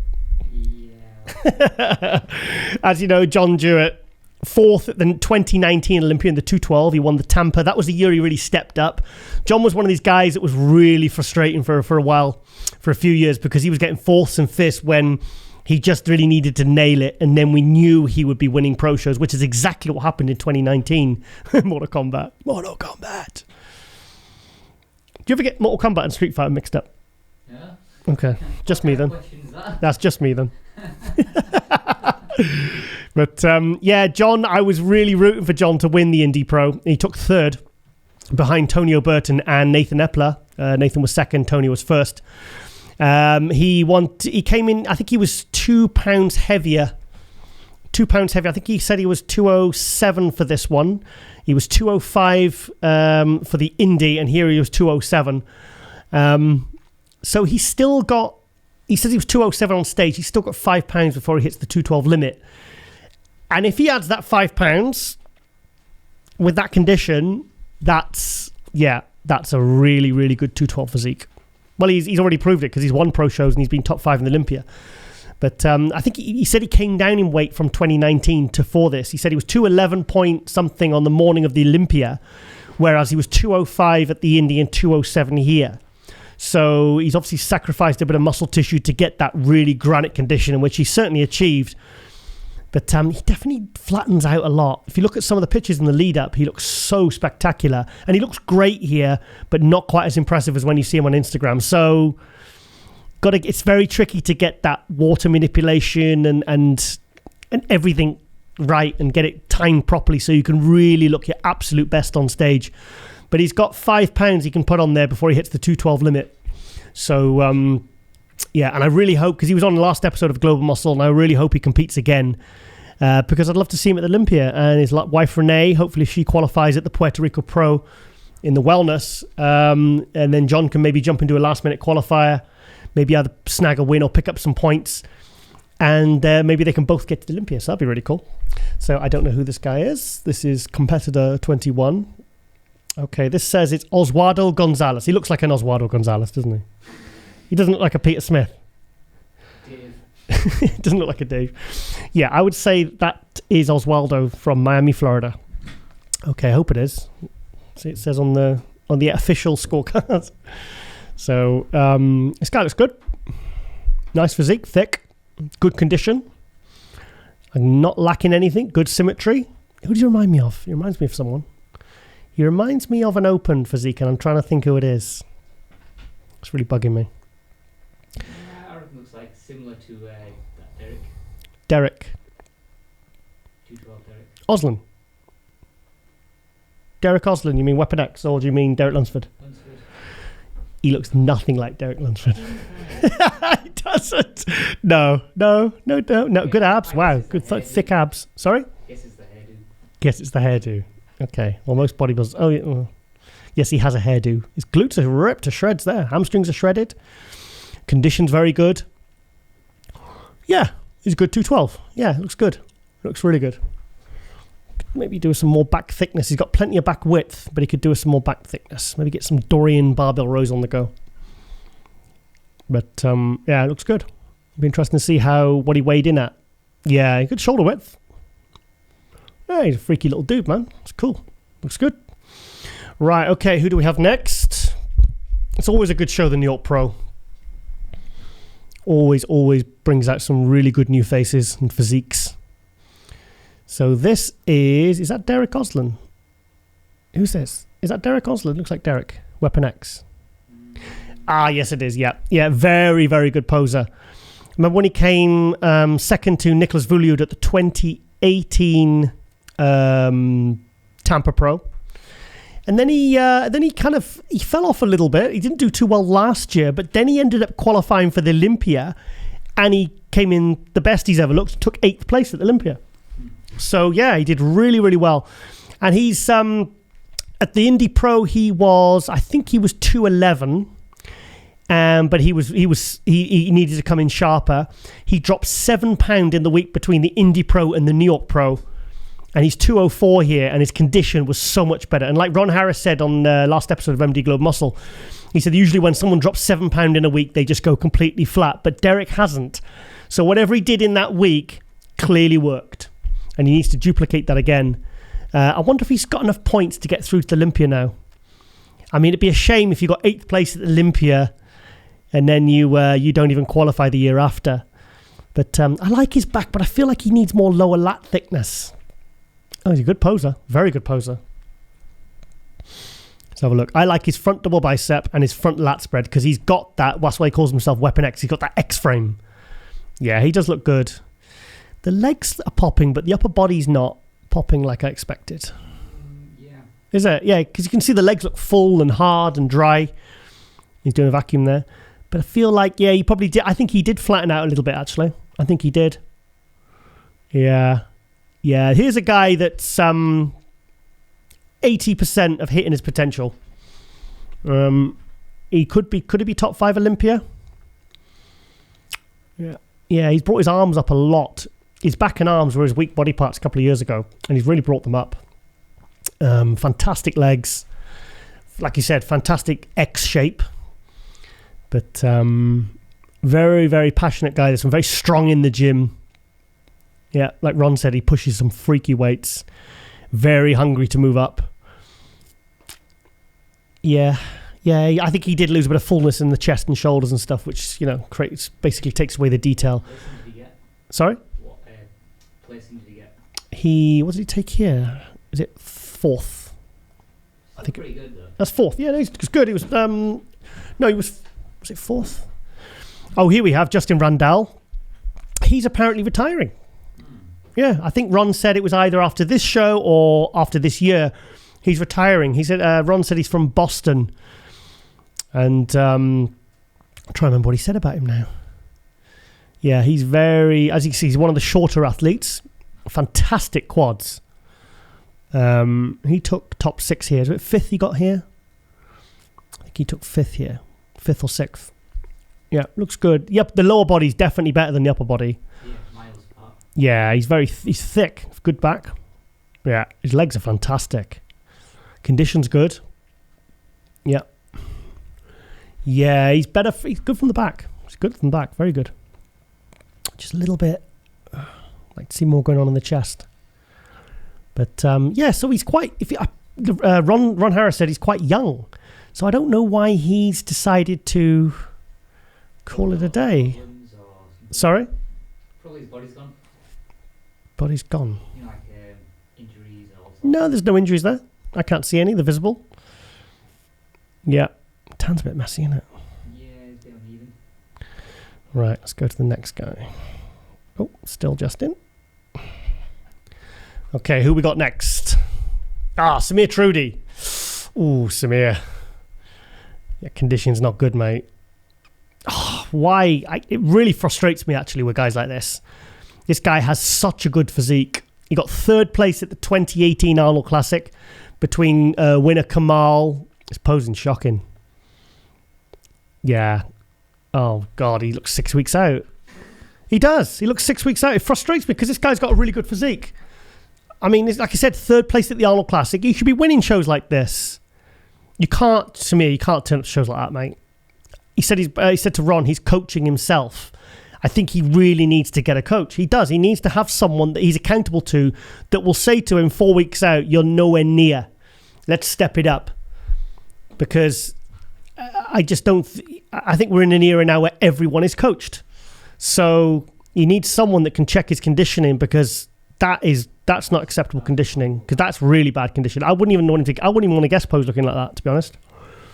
So, I mean, Samir... yeah, but he's done this a few times now, and I just... what the hell is this guy doing wrong? You know, you placed 3rd at the Arnold Classic, the 2nd biggest pro show in the world. That's equivalent of like placing top 6 at the Olympia. And then you show up to a pro show in this kind of conditioning. Do you know what I hope? I hope that he actually shuts it down now and either does another show later in the year, but really diets hard. Because look at the muscle fullness and the roundness. Because he's not just lean. He's not just soft or fat or whatever. He's flat as well. Nothing's full. Nothing's popping. He looks his body looks lifeless. He's very, very shaky with his posing as well. There's very little confidence there. And it's a shame, because this guy could be so good. He could be so good. Yeah, there's nothing going on there. That's a disastrous showing for him. So I really hope that he decides to really suffer and get a good coach. Get like Patrick Tour or Chris Aceto and just get someone, or AJ Sims or Justin Miller, or one of these really well-known coaches that will or Chad Nichols, that will bring this guy in absolutely dry, shredded and full, and he will be winning shows like this. So it frustrates me, really frustrates me when guys do that. Guys with these incredible physiques, and they show up looking like, well, I don't know. Like a normal gym guy. Yeah, it's unacceptable. Sorry. Right, is that all the 212s now? Yeah. So it was only a couple of the names that were wrong on the thing. I think they must have swapped them round. So maybe by process of elimination, we could... there's Carla. There's Carla, tan lady. 17 Peter. Yeah, put a bit of sound 19 on. Oswaldo. 21 Sahar. Yep. 23 Justin. 24 Samir. Let's have a look. So what's this guy's name here on the far left? What's this guy's name? I'm trying to work out his name. Let me try and work it out.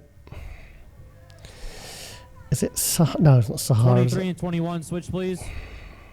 Samir. Is it Pate? No. Devon? I don't know.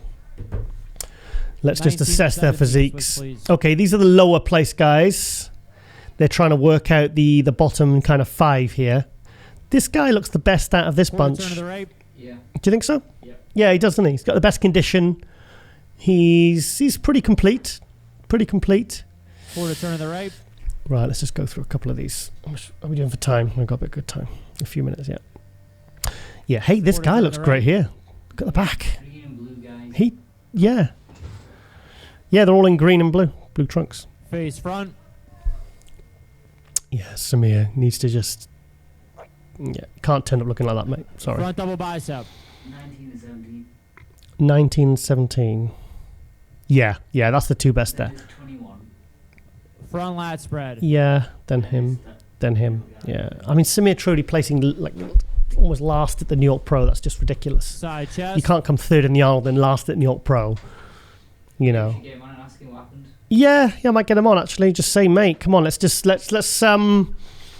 try and see what the issue is and see what because whatever he's doing, I don't know, he's doing something wrong.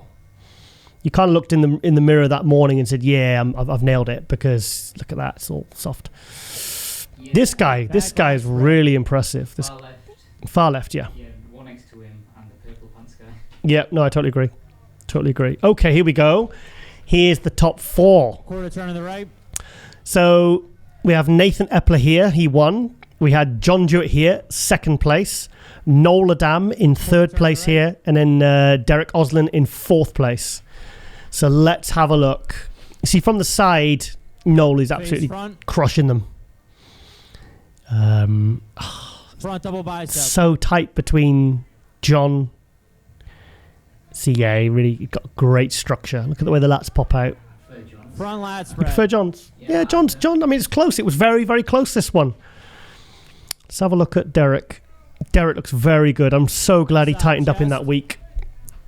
And I know Noel has got a bit of an odd structure from the front, but I really like his muscle thick. Look at the shoulders, the chest, the legs, the hamstring drop. Back double bicep.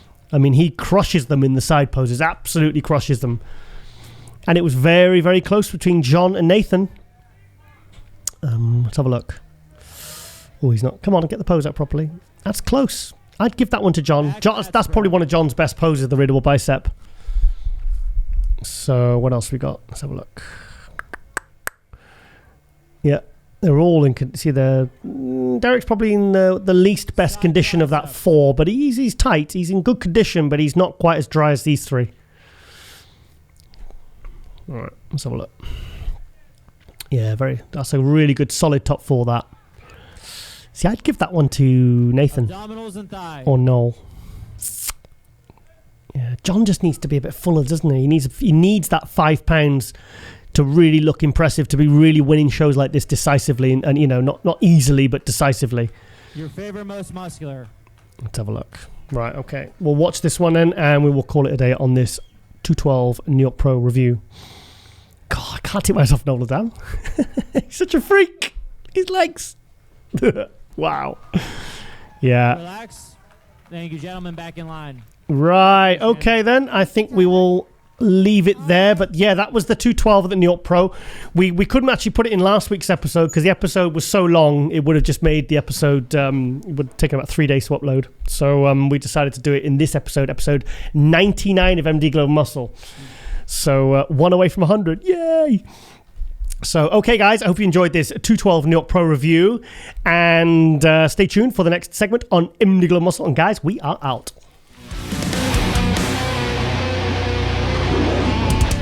And welcome back to MD Global Muscle here at the On the Rise Media Studio with me, your host, Giles Thomas. And we're joined 1 week out from the Cali Pro, Mohammed Shaaban. Hi, brother. How are you doing? I'm really, really well, mate. Now, Mohammed, we have never, ever spoken, and I'm sorry for that. Oh yeah, because I'm gonna have to no people know about me too much because I'm new bodybuilder. Like I'm just started at 2016, my first show, and 2019 I did Olympia. Like I'm still new. Yeah. Well, the first time I heard about you was obviously. But I watch you all the time, and I watch all the interview. Oh, okay. Thank you. Well, you're on episode 99 today. We're one from 100 episodes. Yeah. Yeah, down a bit. So Mohammed, the first time I heard about you was when you won the Portugal Pro in 2019. Yeah, I won at 20. Yeah, at Portugal I won July. In July. Yeah, it was about, yeah. So 2019, and I did Olympia this time, and I'm still like, I'm not like big enough to do Olympia, but I just win the show by luck. Well, it's not so much luck, mate. I mean, the thing is, you won a very good show and you beat some very good competitors. You beat some very good Ian Valliere. You beat some Samson Dowder was in that show, correct? And you beat some really, really good names. So that was a really good show to win. Yeah, I know. I will I do with Ian, with Nicholas this time. Yeah. But when I'm thinking after this show to do Olympia, I'm not like really, really ready for Olympia to be with the big guys. But I'm proud for what I did. Yeah. But I know, always you need to be, always to know you need some time for yourself. You want to do something more to look more better on stage and to improve yourself more. So how old are you, Mohammed? 32. 32. Yeah, see, a good age. Good age to be hitting your stride now, mate. Thank you. So where are you? Obviously, you're 1 week out from the Cali Pro.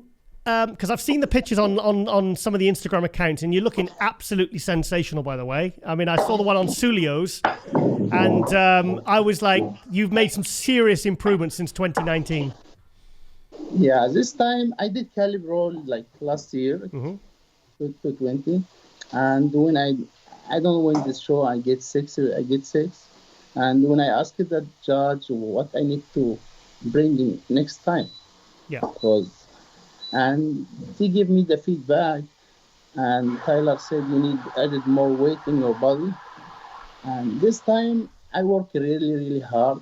Like if someone said I'm working hard, I said no. You never work like me. I work more hard than anyone. Yeah. I improved too much. I come this time with 15 pounds more than last year. Wow. Yeah. Shit. Like last year I'm 225 on stage. Yeah. Now I'm 245 on the big week. 245 and up 20 pounds from last year. Yeah, like now it's 20 pounds than Chicago. Whoa. Than Chicago. Yeah. Wow. I mean, honestly, I saw the pictures and I was just like, that's not the I call you Shaaban. That's not the Shaaban I remember. This is a whole new. This is like a completely different athlete now. And you were good, back in I'm really referring back to 2019. I was like, this guy is making so many improvements. This guy's really been working hard. Yeah, I'm working because I'm like also like after the show, I was with my wife. I'm always look why I lose, why I don't win this show, why these guys beat me this time, and I always get the picture for the people and see what I missed, and I take the feedback from the judge and I work. And last time in Chicago also, when the Steve told me you need to match in your legs with your upper body because I have a big legs, and I'm focused with this to bring something different, to improve myself, to change my posing, to make myself look bigger, and because I have a dream and I need to get my dream. Because I started bodybuilding so late because I started 2016. Hang on. You started bodybuilding in 2016. Yeah. Wow. Okay. Wow. Okay. So. And I did too much in the 5 years. Yeah. But I need to improve much because I have to dream to be Mr. Olympia one day, and I don't give up until I get my dream. Yeah. How tall are you, Mohammed? I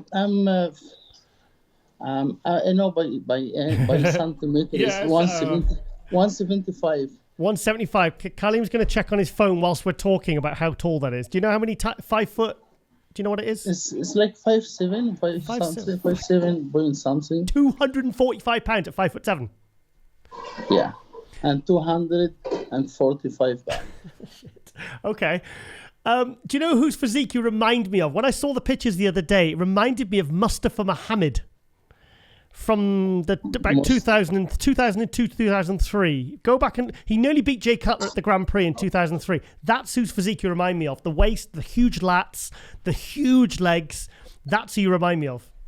I have a gift from the God, my symmetry, and I always told some people, I can get big, but you can't get my symmetry. Yeah. Like I can get big with time, but the symmetry is hard to can fix it. Very true, and you need that balance. 250. So, just you're Egyptian. Where are you living in Egypt at the moment, or where are you living? I'm before 2016. I'm Egyptian. I live in Egypt. Yeah. And 2016, October 2015, I'm already working carpenter this time. I don't know anything about bodybuilding. Never. Yeah. I just like someone told me like you look good. You can train. And I said what I do, and he showed me like the oxygen in Kuwait, and I traveled to Kuwait and I live there. Okay. And my wife from California.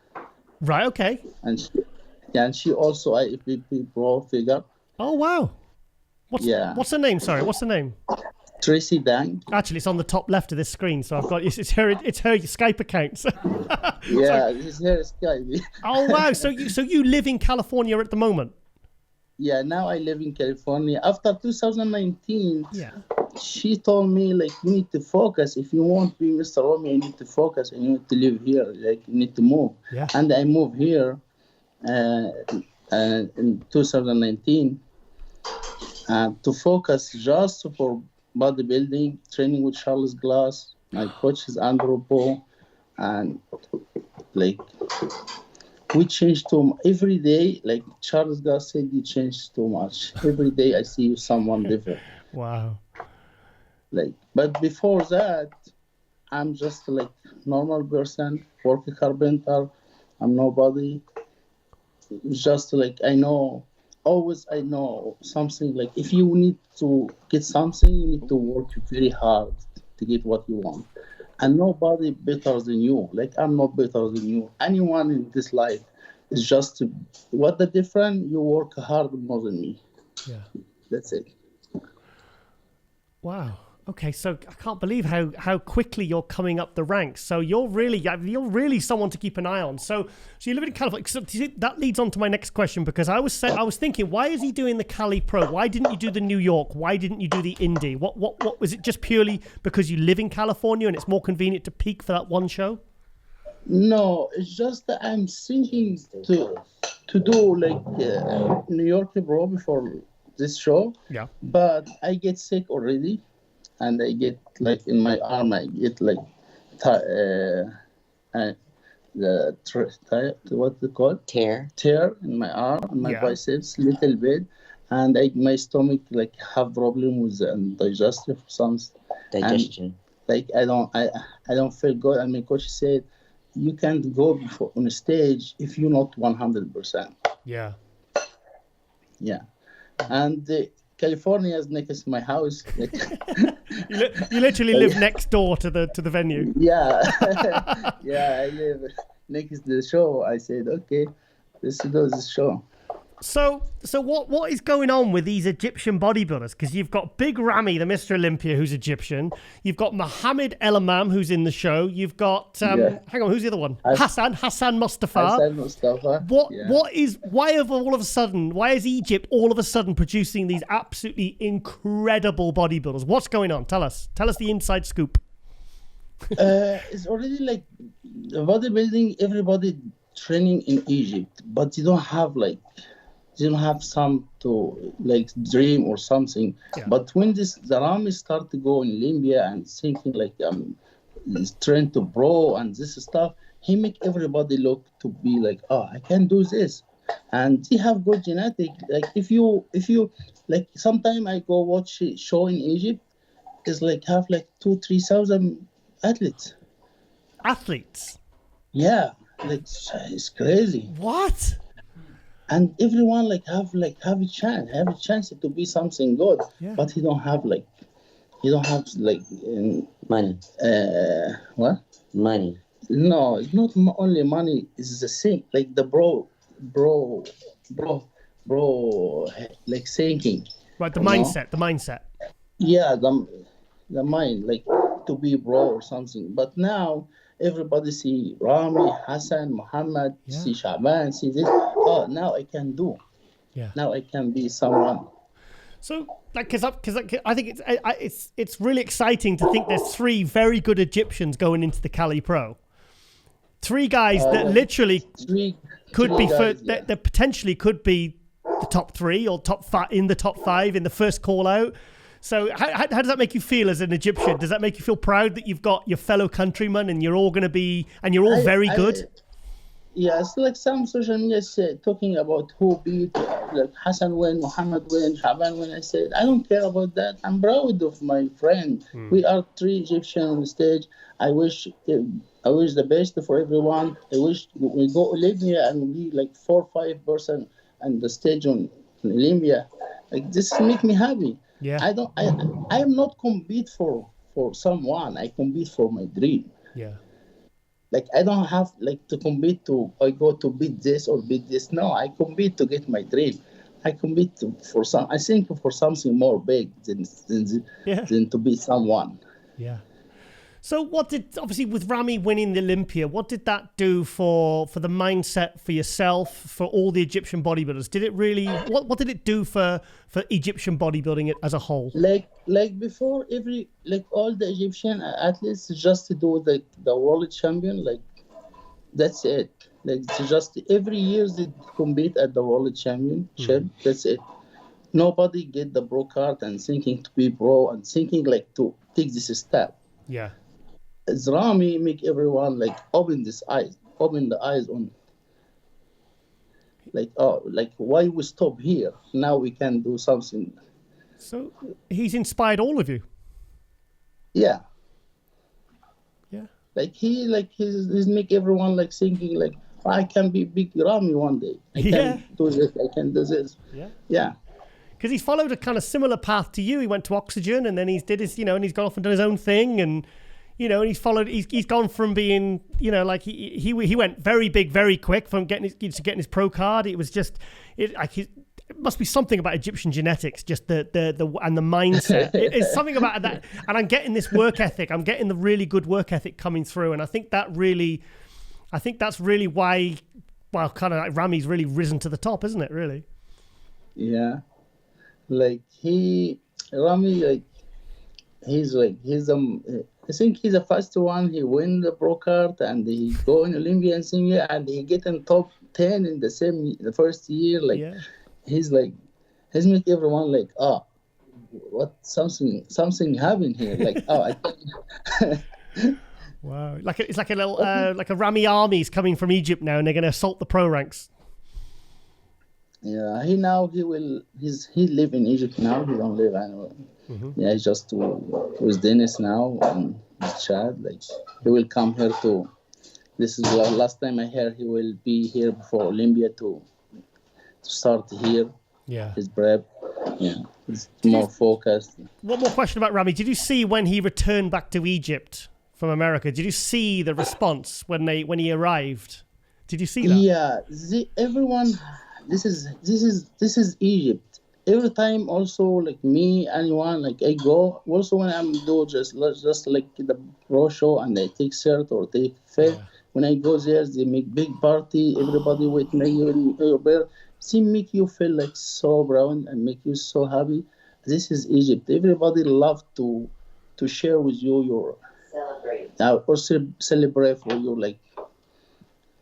Isn't that a wonderful thing though? Because I remember when like another like Kamal, back in Libya when he went back and they're literally having when he won the Aldo and when he won the Olympia, they're literally having street parties when he's not there, and when he comes back, they're literally having there's literally people crowding the streets just because they're so proud that someone from their country has gone to America and they've won this world title, and it's like there's a real sense of national pride, Yeah. Also, like when you go your home, everybody like wait you on your street and it's coming to you every day, and like this is like I don't know. You can't find this somewhere. Like yeah, that's true. It's true. Yeah, it's hard. Yeah, you can find this somewhere. That's great. That's great. So you're doing the Cali Pro this weekend. How are you feeling for that then? How are you feeling? with the improvements you've made over last year? How do you feel going into this event? I'm so happy. I forget how much I'm tired now because I'm 100% ready. Like 100% to give everyone surprise, and also like I give all the judge what they want. Yeah, I take the feedback and I come with 100% for what you want. Like you don't have any excuse. Like it's just, I don't want to burn all the surprise, but if you someone come lean, no one some leaned on me. Shredded, nobody shredded me. yeah. No, like everything I'm coming with 100%. Like I don't miss anything. You're more shredded than Chicago. I think I'm more shredded than Chicago. Wow. And I'm 15 to 20 pounds more than Chicago. Shit. And the posing is different because I changed my posing. Okay, who helped you with the posing? The help with the posing is Kenny and with the routine Samir Banood. Oh wow, Kenny Wallach and Samir Banu are helping you with your compulsory posing and your free posing. Yeah, the free posing with routine and transition. Samir Banood help you with this, and Kenny helped me with the posing for converser with athletes. Okay, so you've got. Hang on a minute. Let's just tick this off. You've got Kenny Wallach helping him with your compulsories. You've got Samir Banu, 1983 Mr. Olympia, helping him with your posing routine. You got Andrew Vu as your coach. And Charles, my coach. You got Charles Glass as your trainer, and you've got a lovely wife who's a pro as well, who's obviously in your corner and knows understands the trials of prep. I mean, mate, you've got a very, very good team in your corner. Yeah, and also I have my wife. She have good eyes. She's good coaching for posing too. She remind me for this and this. Like she support me a lot. Like. Mate. And Charles Glass is not only my coach, he's like my father. Yeah. He's like waiting for me every day. He's asking about me, what you did. He check on me. He check for my posing every day. Like, he like what I did. He said, I feel happy with you because you're just training you need something. I feel you need something. Like, I'm never complaining. If you kill me, I don't care. I just need it. Yeah. Do you know what? I think you're, because I saw those pictures and I just thought, that's a different physique. That's a different guy. And I thought, yeah, this is, I've got to get this guy on. I've got to get Mohammed on because, like I said, our paths have never crossed. I'm surprised I didn't get to interview at the Olympia in 2019, but I just think, also, are you going to do any other shows apart from the Cali? Have you got any more planned? In my plan, if I win the California or no, and I'm sure like I will do I will do Puerto Rico after. Puerto Rico? Yeah. Oh yeah. That'll be a good show. Yeah, this is a good show. I will do this show too. But it's, I feel like I did something good to make me focus on Olympia. And it's also at 2019 I'm 200 on the stage. I'm 215 something on the stage. Yep. 215 pounds on the stage. And now you're 30 pounds heavier. Like if I go Olympia Series 250 pounds or something. Yeah. I think, that the difference between the 2019 Olympia and what you're bringing next weekend is like the difference when people turn pro and then they compete as a pro maybe 2-3 years later. It's that kind of leap. Yeah, and also like 10 pounds of me or on my body is like it's 20 pounds than other people because my waist is 31 inch. 31 inches your waist. My waist is more than my legs. It's crazy. It's crazy. Wow. Yeah. Like if I have 5 pounds, it's like other people have 10 pounds. Oh, nice. Yeah. That's a good point. Yeah, 5'7". Yeah. That's you're very, very thick, very symmetrical. I think when I saw you at the Olympia in 2019, I thought I could see everything was there. I felt like you just needed more separation, like muscle separation. Yeah, because because before Olympia, nobody know I'm so sick. I can't stop the medicine for pain. Oh, really? I have a flu. I'm so sick. I just take medicine to just make me can stand it. Yeah. Oh, but wow. I can't. I want to do this show to just be on stage because but if you look at in the Portugal and you look at the Olympias, you feel like I lose muscle, I lose everything. I'm not the same person because I get so sick before Olympia. Because already I have immunity. Immunity? Yeah, you're anemic. I am anemic person. Okay. Because I take 3 times blood in my life. Okay. Because my white blood eat the red blood. Right. Yeah. So. But I'm fight with myself to do something. Yeah. So what was that like going to the Olympia on your it was your second pro show, wasn't it? No. Third. The third pro show. First year being a pro. First year. Yeah. In 2019. First what? First year being a pro. That's his first year being a pro. Yeah. I get my pro card in the same year I start compete, but I don't know. Yeah. Until my wife told me, why you still compete? Amateur. At amateur, I said, what I do, she said, you already pro, why you compete? I said, I don't know that. I don't know how I do. Because I went Arnold the 2 times. Yeah. Wow. Okay. Wow. Okay, Mohammed. Well, I tell you what, I think you're one to watch out for this weekend. I'm really excited to see what you're going to bring. I'm excited to see the response for the fans when they see what you're bringing this year, because I could see even at Olympia when you said you were sick, you still look great and you look fantastic at the Portugal. You beat some great pros.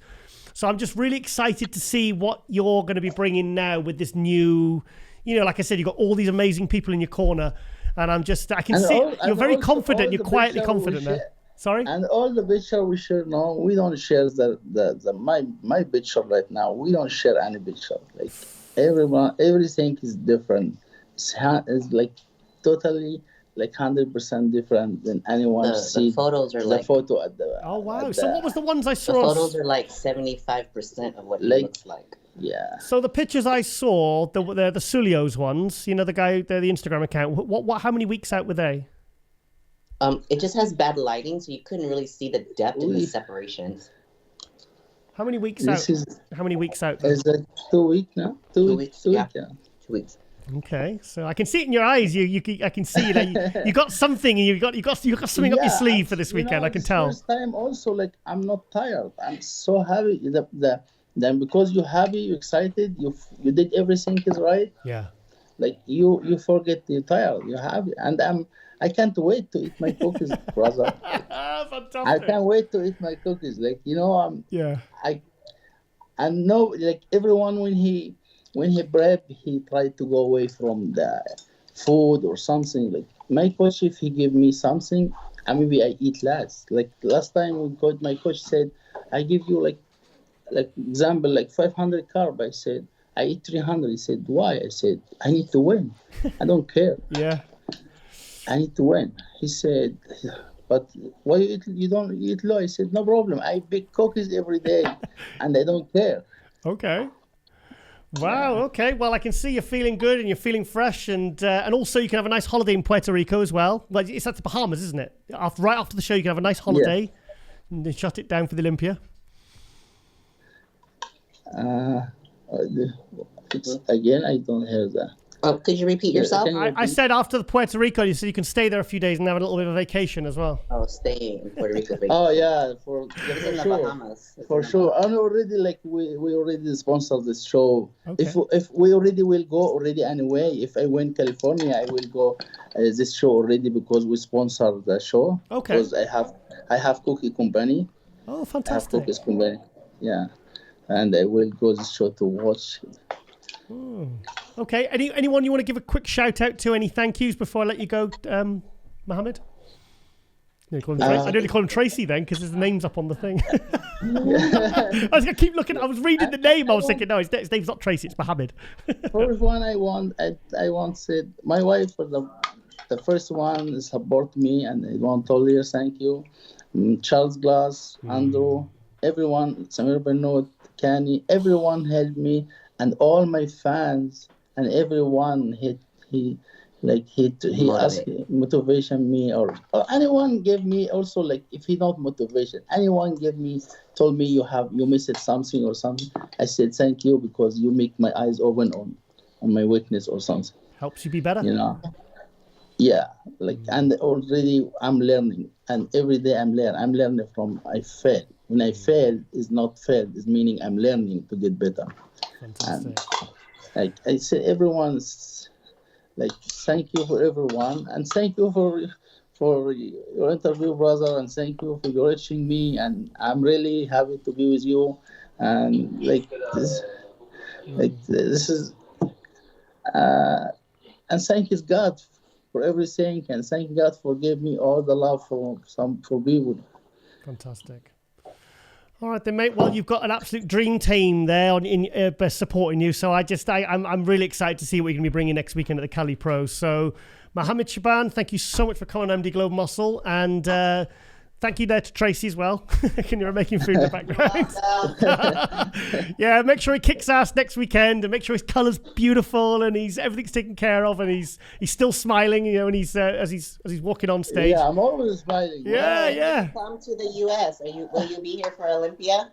I'll be here for the Olympia, 100%. So we will have a box of cookies for you. Oh, lovely.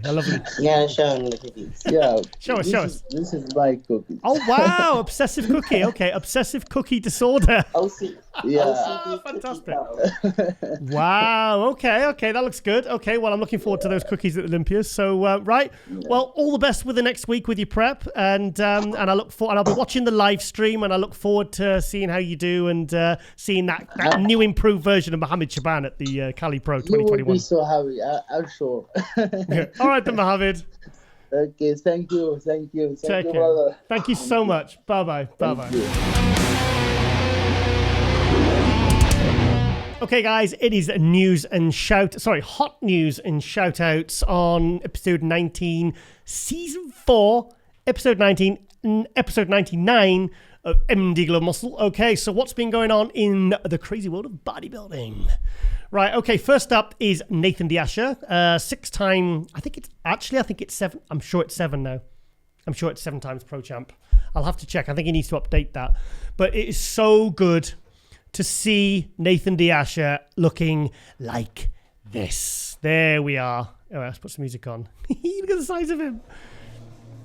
So he's 6 weeks out here, Nathan D'Asha. What is he 6 weeks out from, though?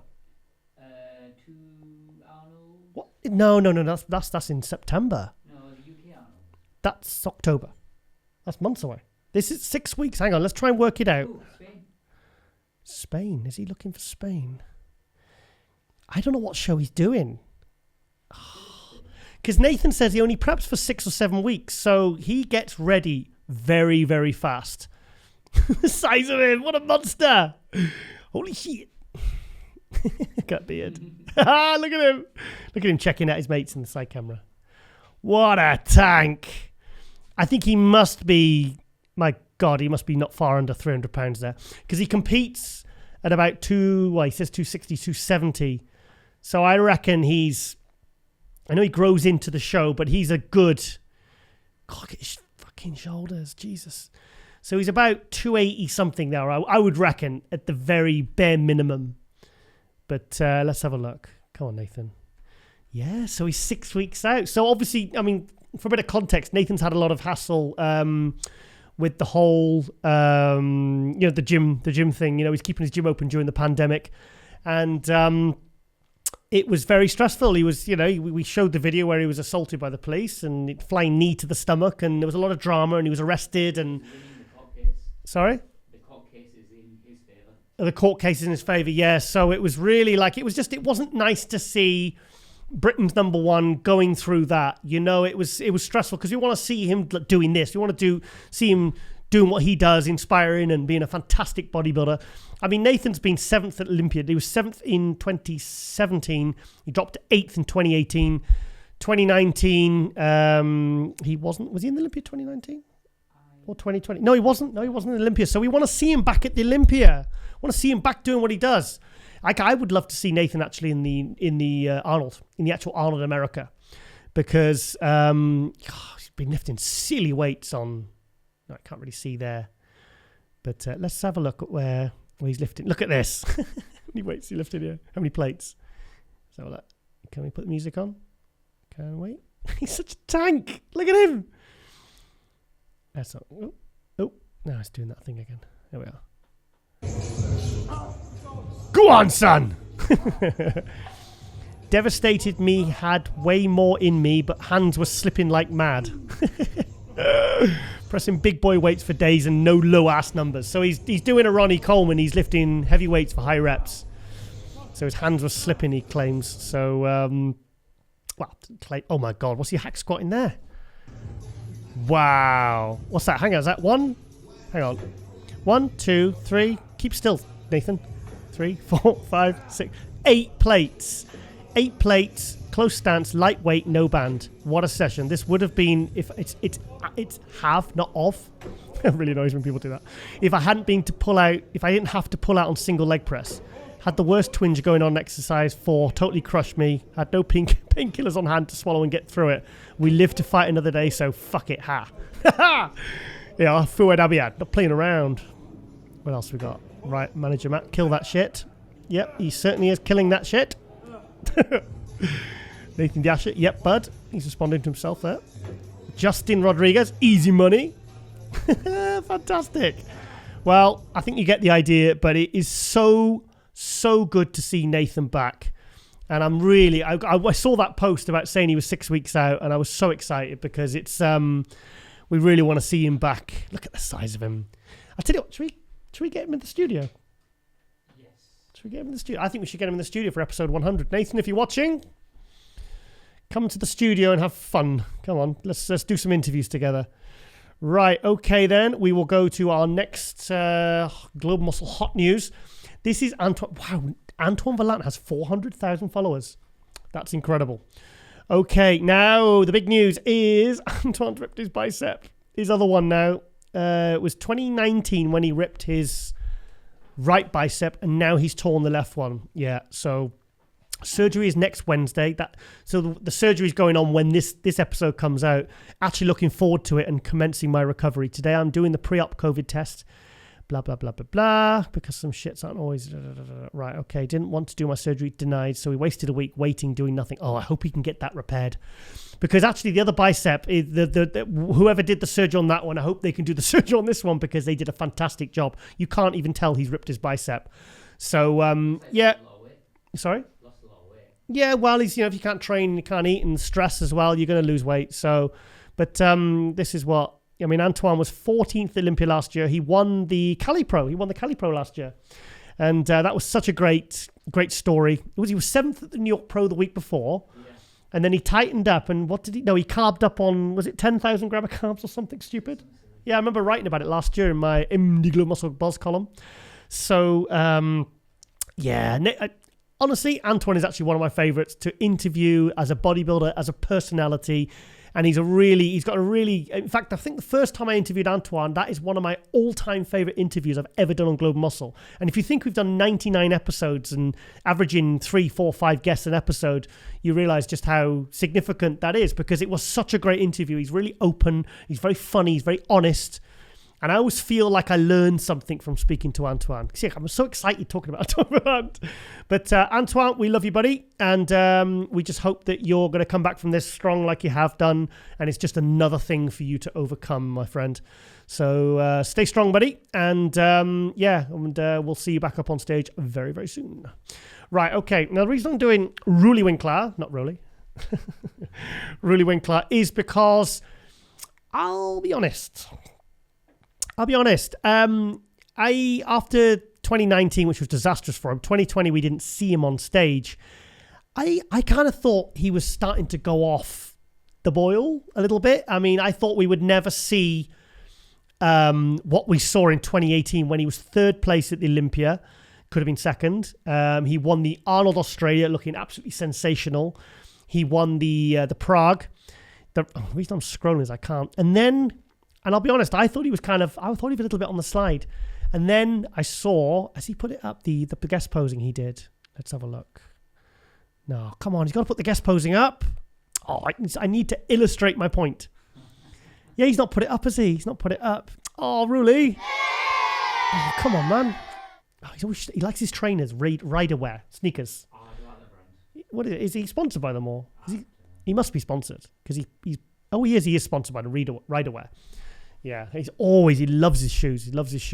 But so I saw it's unfortunate we can't show the guest posing, but he showed it, and I saw it, and I couldn't believe how good he was looking. His legs look absolutely enormous, and it looks like he's back. He's back, and to be honest, I'm really going to hype it this year. I think he could do what Ramy did last year, and I think he could challenge Ramy because he's the only one with the absolute freak factor to take on someone like Big Ramy if he's in condition. He's going to have to be in the best condition he's ever been in. Has he ever been top 5? Top 5, he's been third. I just said. Oh, yeah. He's been third. He was fifth in 2019. Didn't look very good then. But he looked fantastic in 2018. And if he can get back to that or maybe improve on that, then I'm telling you, I think Ramy's in trouble. He's in a big trouble. Right, okay, the next one is Patrick Moore. Patrick Moore has 271,000 followers. Now, Patrick, he was a bit of a sensation in 2019. He won the Cali Pro in 2019. And then he went on to take 10th place at the 2019 Olympia. But he was one of the real talks of the show because he just did this amazing posing routine and there was a lot of hype around him. And then 2020, things didn't quite go maybe as a lot of the fans expected. And then he seemingly has gone to ground. And then the other day, this photo popped up. And this photo got me very excited for what he's going to bring at the Cali Pro this weekend. I've never peaked at a show. I'm feeling like next weekend will be different. Jay Cutler, back for your title. Because, he's doing the Cali Pro. So he'll be up there with Mohammed Shaaban, Mohammed Hassan Mustafa, Mohammed Elamam. Who else is in the bloody... Who's in the Cali Pro? All I'm thinking about is the Egyptians because we've just had Shaaban on. But, so he's looking really good. And I'm really excited to see if he's brought the legs up and he's made some improvements. Because he was... Yeah, the skin's looking thin there. He's looking good. I want it all dry, conditioning, fullness, the whole package, not settling for anything less. Yeah, I'm really, really excited to see what he's been bringing because sometimes with the really good athletes, one bad year really kicks them up the arse and they come back with something altogether different. But he's obviously been working hard, really hard. And I'm just really excited to see what he's going to bring. So, yeah, could he be the dark horse for the Cali Pro this weekend? I mean, he's won it in 2019. So let's see what Patrick Moore's going to bring. Right, okay, the next shout-out is Chris Cormier. Now, this is a very quick one because I just want to give acknowledgement to the Chris Cormier Classic, which is going on yesterday. And I really like Chris. Is it? What's his music? Yeah. Yeah, it's fine. It's fine. It's fine. It's iMovie music. Anyway, so basically his show was yesterday, the Chris Cormier Classic, and Chris does a lot to support other athletes, and he does a lot and he's made himself very available for Global Muscle. He's been amazing to me and to the show. And I just really like Chris, and I think he's. I just want to give his show some acknowledgement. And next week, when we get some proper footage or whatever we can find, we'll give him another shout out on episode 100 of MD Globe Muscle, and and maybe do some sort of report or whatever. Just read out some of the winners' names because Chris, we love you, mate, and we want to support you. So right, okay, the next one it's a lady. Walker Brook. Now, Walker is someone I've been hyping for a couple of years now because I think she's really, really good and I think she's got huge potential to be a top 5 Olympic competitor. So she hadn't competed for a while, and then the other day this popped up, and she just took second place at the, what's the show called? Sorry, the Optimum. It's the Optimum Classic. Yeah, she took second. So, I mean, look at the shape, though. Look at the shape. I mean, she's not 100% on condition there. But for me, that's like a Juliella Malacan type physique. I think she looks absolutely tremendous. I love her shape. I love her physique. I love the femininity. And I think she's just right there to be one of the best women's physique. I mean, she kind of is. But I think oh, God, those red boots. But I think she's got the potential to go even higher. I really think I think she's so good. What a beautiful look. Absolutely fantastic look. Yeah, super feminine. So yeah, very feminine. And she's just about there. So yeah, lovely shape. I've not seen her on stage yet in the flesh, but hopefully she'll get a qualification to the Arnold Classic or the to the at the Olympia, and I can get to see her on stage, because I think I think she could be one of the best, and I really do. I think she could be top 5 Olympia this year. So keep going, Walker. We want to see you at the Olympia, and we want to see you fulfill that incredible potential. Right. Okay then, Colleen. Next one. Oh. Go on, shout it. Fight. Right. Now, this is the current women's physique Olympia champion, Sarah Villegas. And she's been creating quite a bit of noise in the industry this week. I'll tell you what she's done. Okay, now she posted this picture of herself with 2-time women's physique Olympia champion Shanique Grant, who she beat last year at the Olympia. Shanique was second. And she posted this, which I was surprised by, actually. I'm all about competition, and she's put Shanique's Instagram account in. You bring great competition to stage. Let's give the fans something they really want. Here is what I have for you. You come back this year and face me at the 2020 Olympia, and if you win, I'll give you $20,000 cash out of pocket, in brackets, willing to put the money in escrow now with anyone you choose. But if you lose, you give me your 2019 Olympia gold medal. We're still 20 weeks out. You have plenty of time to get ready. Let's go. Turning negative to positive. So what has Shanique said? I've not seen this. With all due respect, I have nothing more to prove to the Olympia. As much as I loved competing, I'm focusing more on getting my health back on top and creating a family, which majority of WP competitors miss out on. But I wish you the best of luck in 2021 and so on. 783 likes. So that has generated a lot of talk and a lot of headphones calls. Has created a lot of talk. So, Karim, what's your honest feelings on this? Yay or nay? I'm all for it. You're all for it? Yes. You like this? Yes. You like this hype? Do you know why? Why? Because if you think about it, Nick and Blessing create a lot of hype. Is this the same though? Because because this is 2 Miss Olympias. Yeah, but Shanique's retired now. She says she wants to start a family. She's talked about coming back in wellness. She's still, I mean, she could come back because she's what, 25, 26? Yes, she can come back whenever she wants. She can actually just keep it a secret until the last minute and pop out. I'll be honest, I don't know how I feel about this. Do it. What? Do what? Okay. I don't know how I feel about it. I don't know whether it was smart. I was surprised that Sarah did it actually. But it creates more hype. You think it creates more hype? Yeah, but what if Shanique? Yeah, but if Shanique's not going to do the Olympia and she's retired and she's done, Never say never. Why doesn't she do that to Natalia? Why didn't she say, "Come on, Natalia, you're the..." Because Natalia's the next in line. She's not next in line, but she's the one ranked. She was third. She's been, second. She's the one really. That's it. Because Coelho will be doing the Olympia. I reckon. You're not feeling this, are you? Not. Shanique's a bit more feisty. Yeah, but Shanique's done. She's done. I don't understand it. Like, look, Nick and Blessing's different because Nick and Blessing were both doing the same show. Yeah. Shanique is not competing. She's probably not even training at the moment. I don't know. Competing, yeah. So I don't know. I just thought it was a strange thing to do for someone that's retired. I just thought. Got a lot of attention, I know, but attention's not always a good thing, mate. No. Well, I don't know whether this is going to be good for Sarah and whether any good's going to come from this. I mean, I think she's probably pissed Shanique off, but not probably enough to... Turn up at her house. Well, no, I think the idea is she turns up on stage. So yeah. So, okay. Well, we'll see what happens. But I was a bit confused by this one. You want to fight? Yes. You want to see them fight on stage at the Olympia or backstage or in the street? All three in one go. Weirdo. Well, I don't know. I think it's a strange one. But we wish Sarah Villegas all the best, and I'm looking forward to seeing her against Coelho, because I think Coelho's really going to step her game up this year. Yeah, I've got a feeling that she's going to... She isn't she? You're going to pop something out. Yeah. So she's going to pop something out. Okay. I'm wrong, I mean.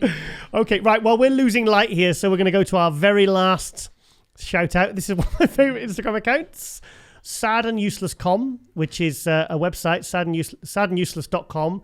It's very, very odd. Is that a mushroom or is that a bum? No, it's a mushroom. It's not a bum. Okay. Now, this is... I left my job today. I couldn't work for that man after what he said to me. What did he say? Katie, you are fired. Oh, no! Oh, no, you're not feeling this one at all. Funnier if you didn't tell me the joke before. Right, okay. Let me do another one. I'll keep going Batman one. Is this gluten-free? No, it costs money. That's a very forced laugh, by the way.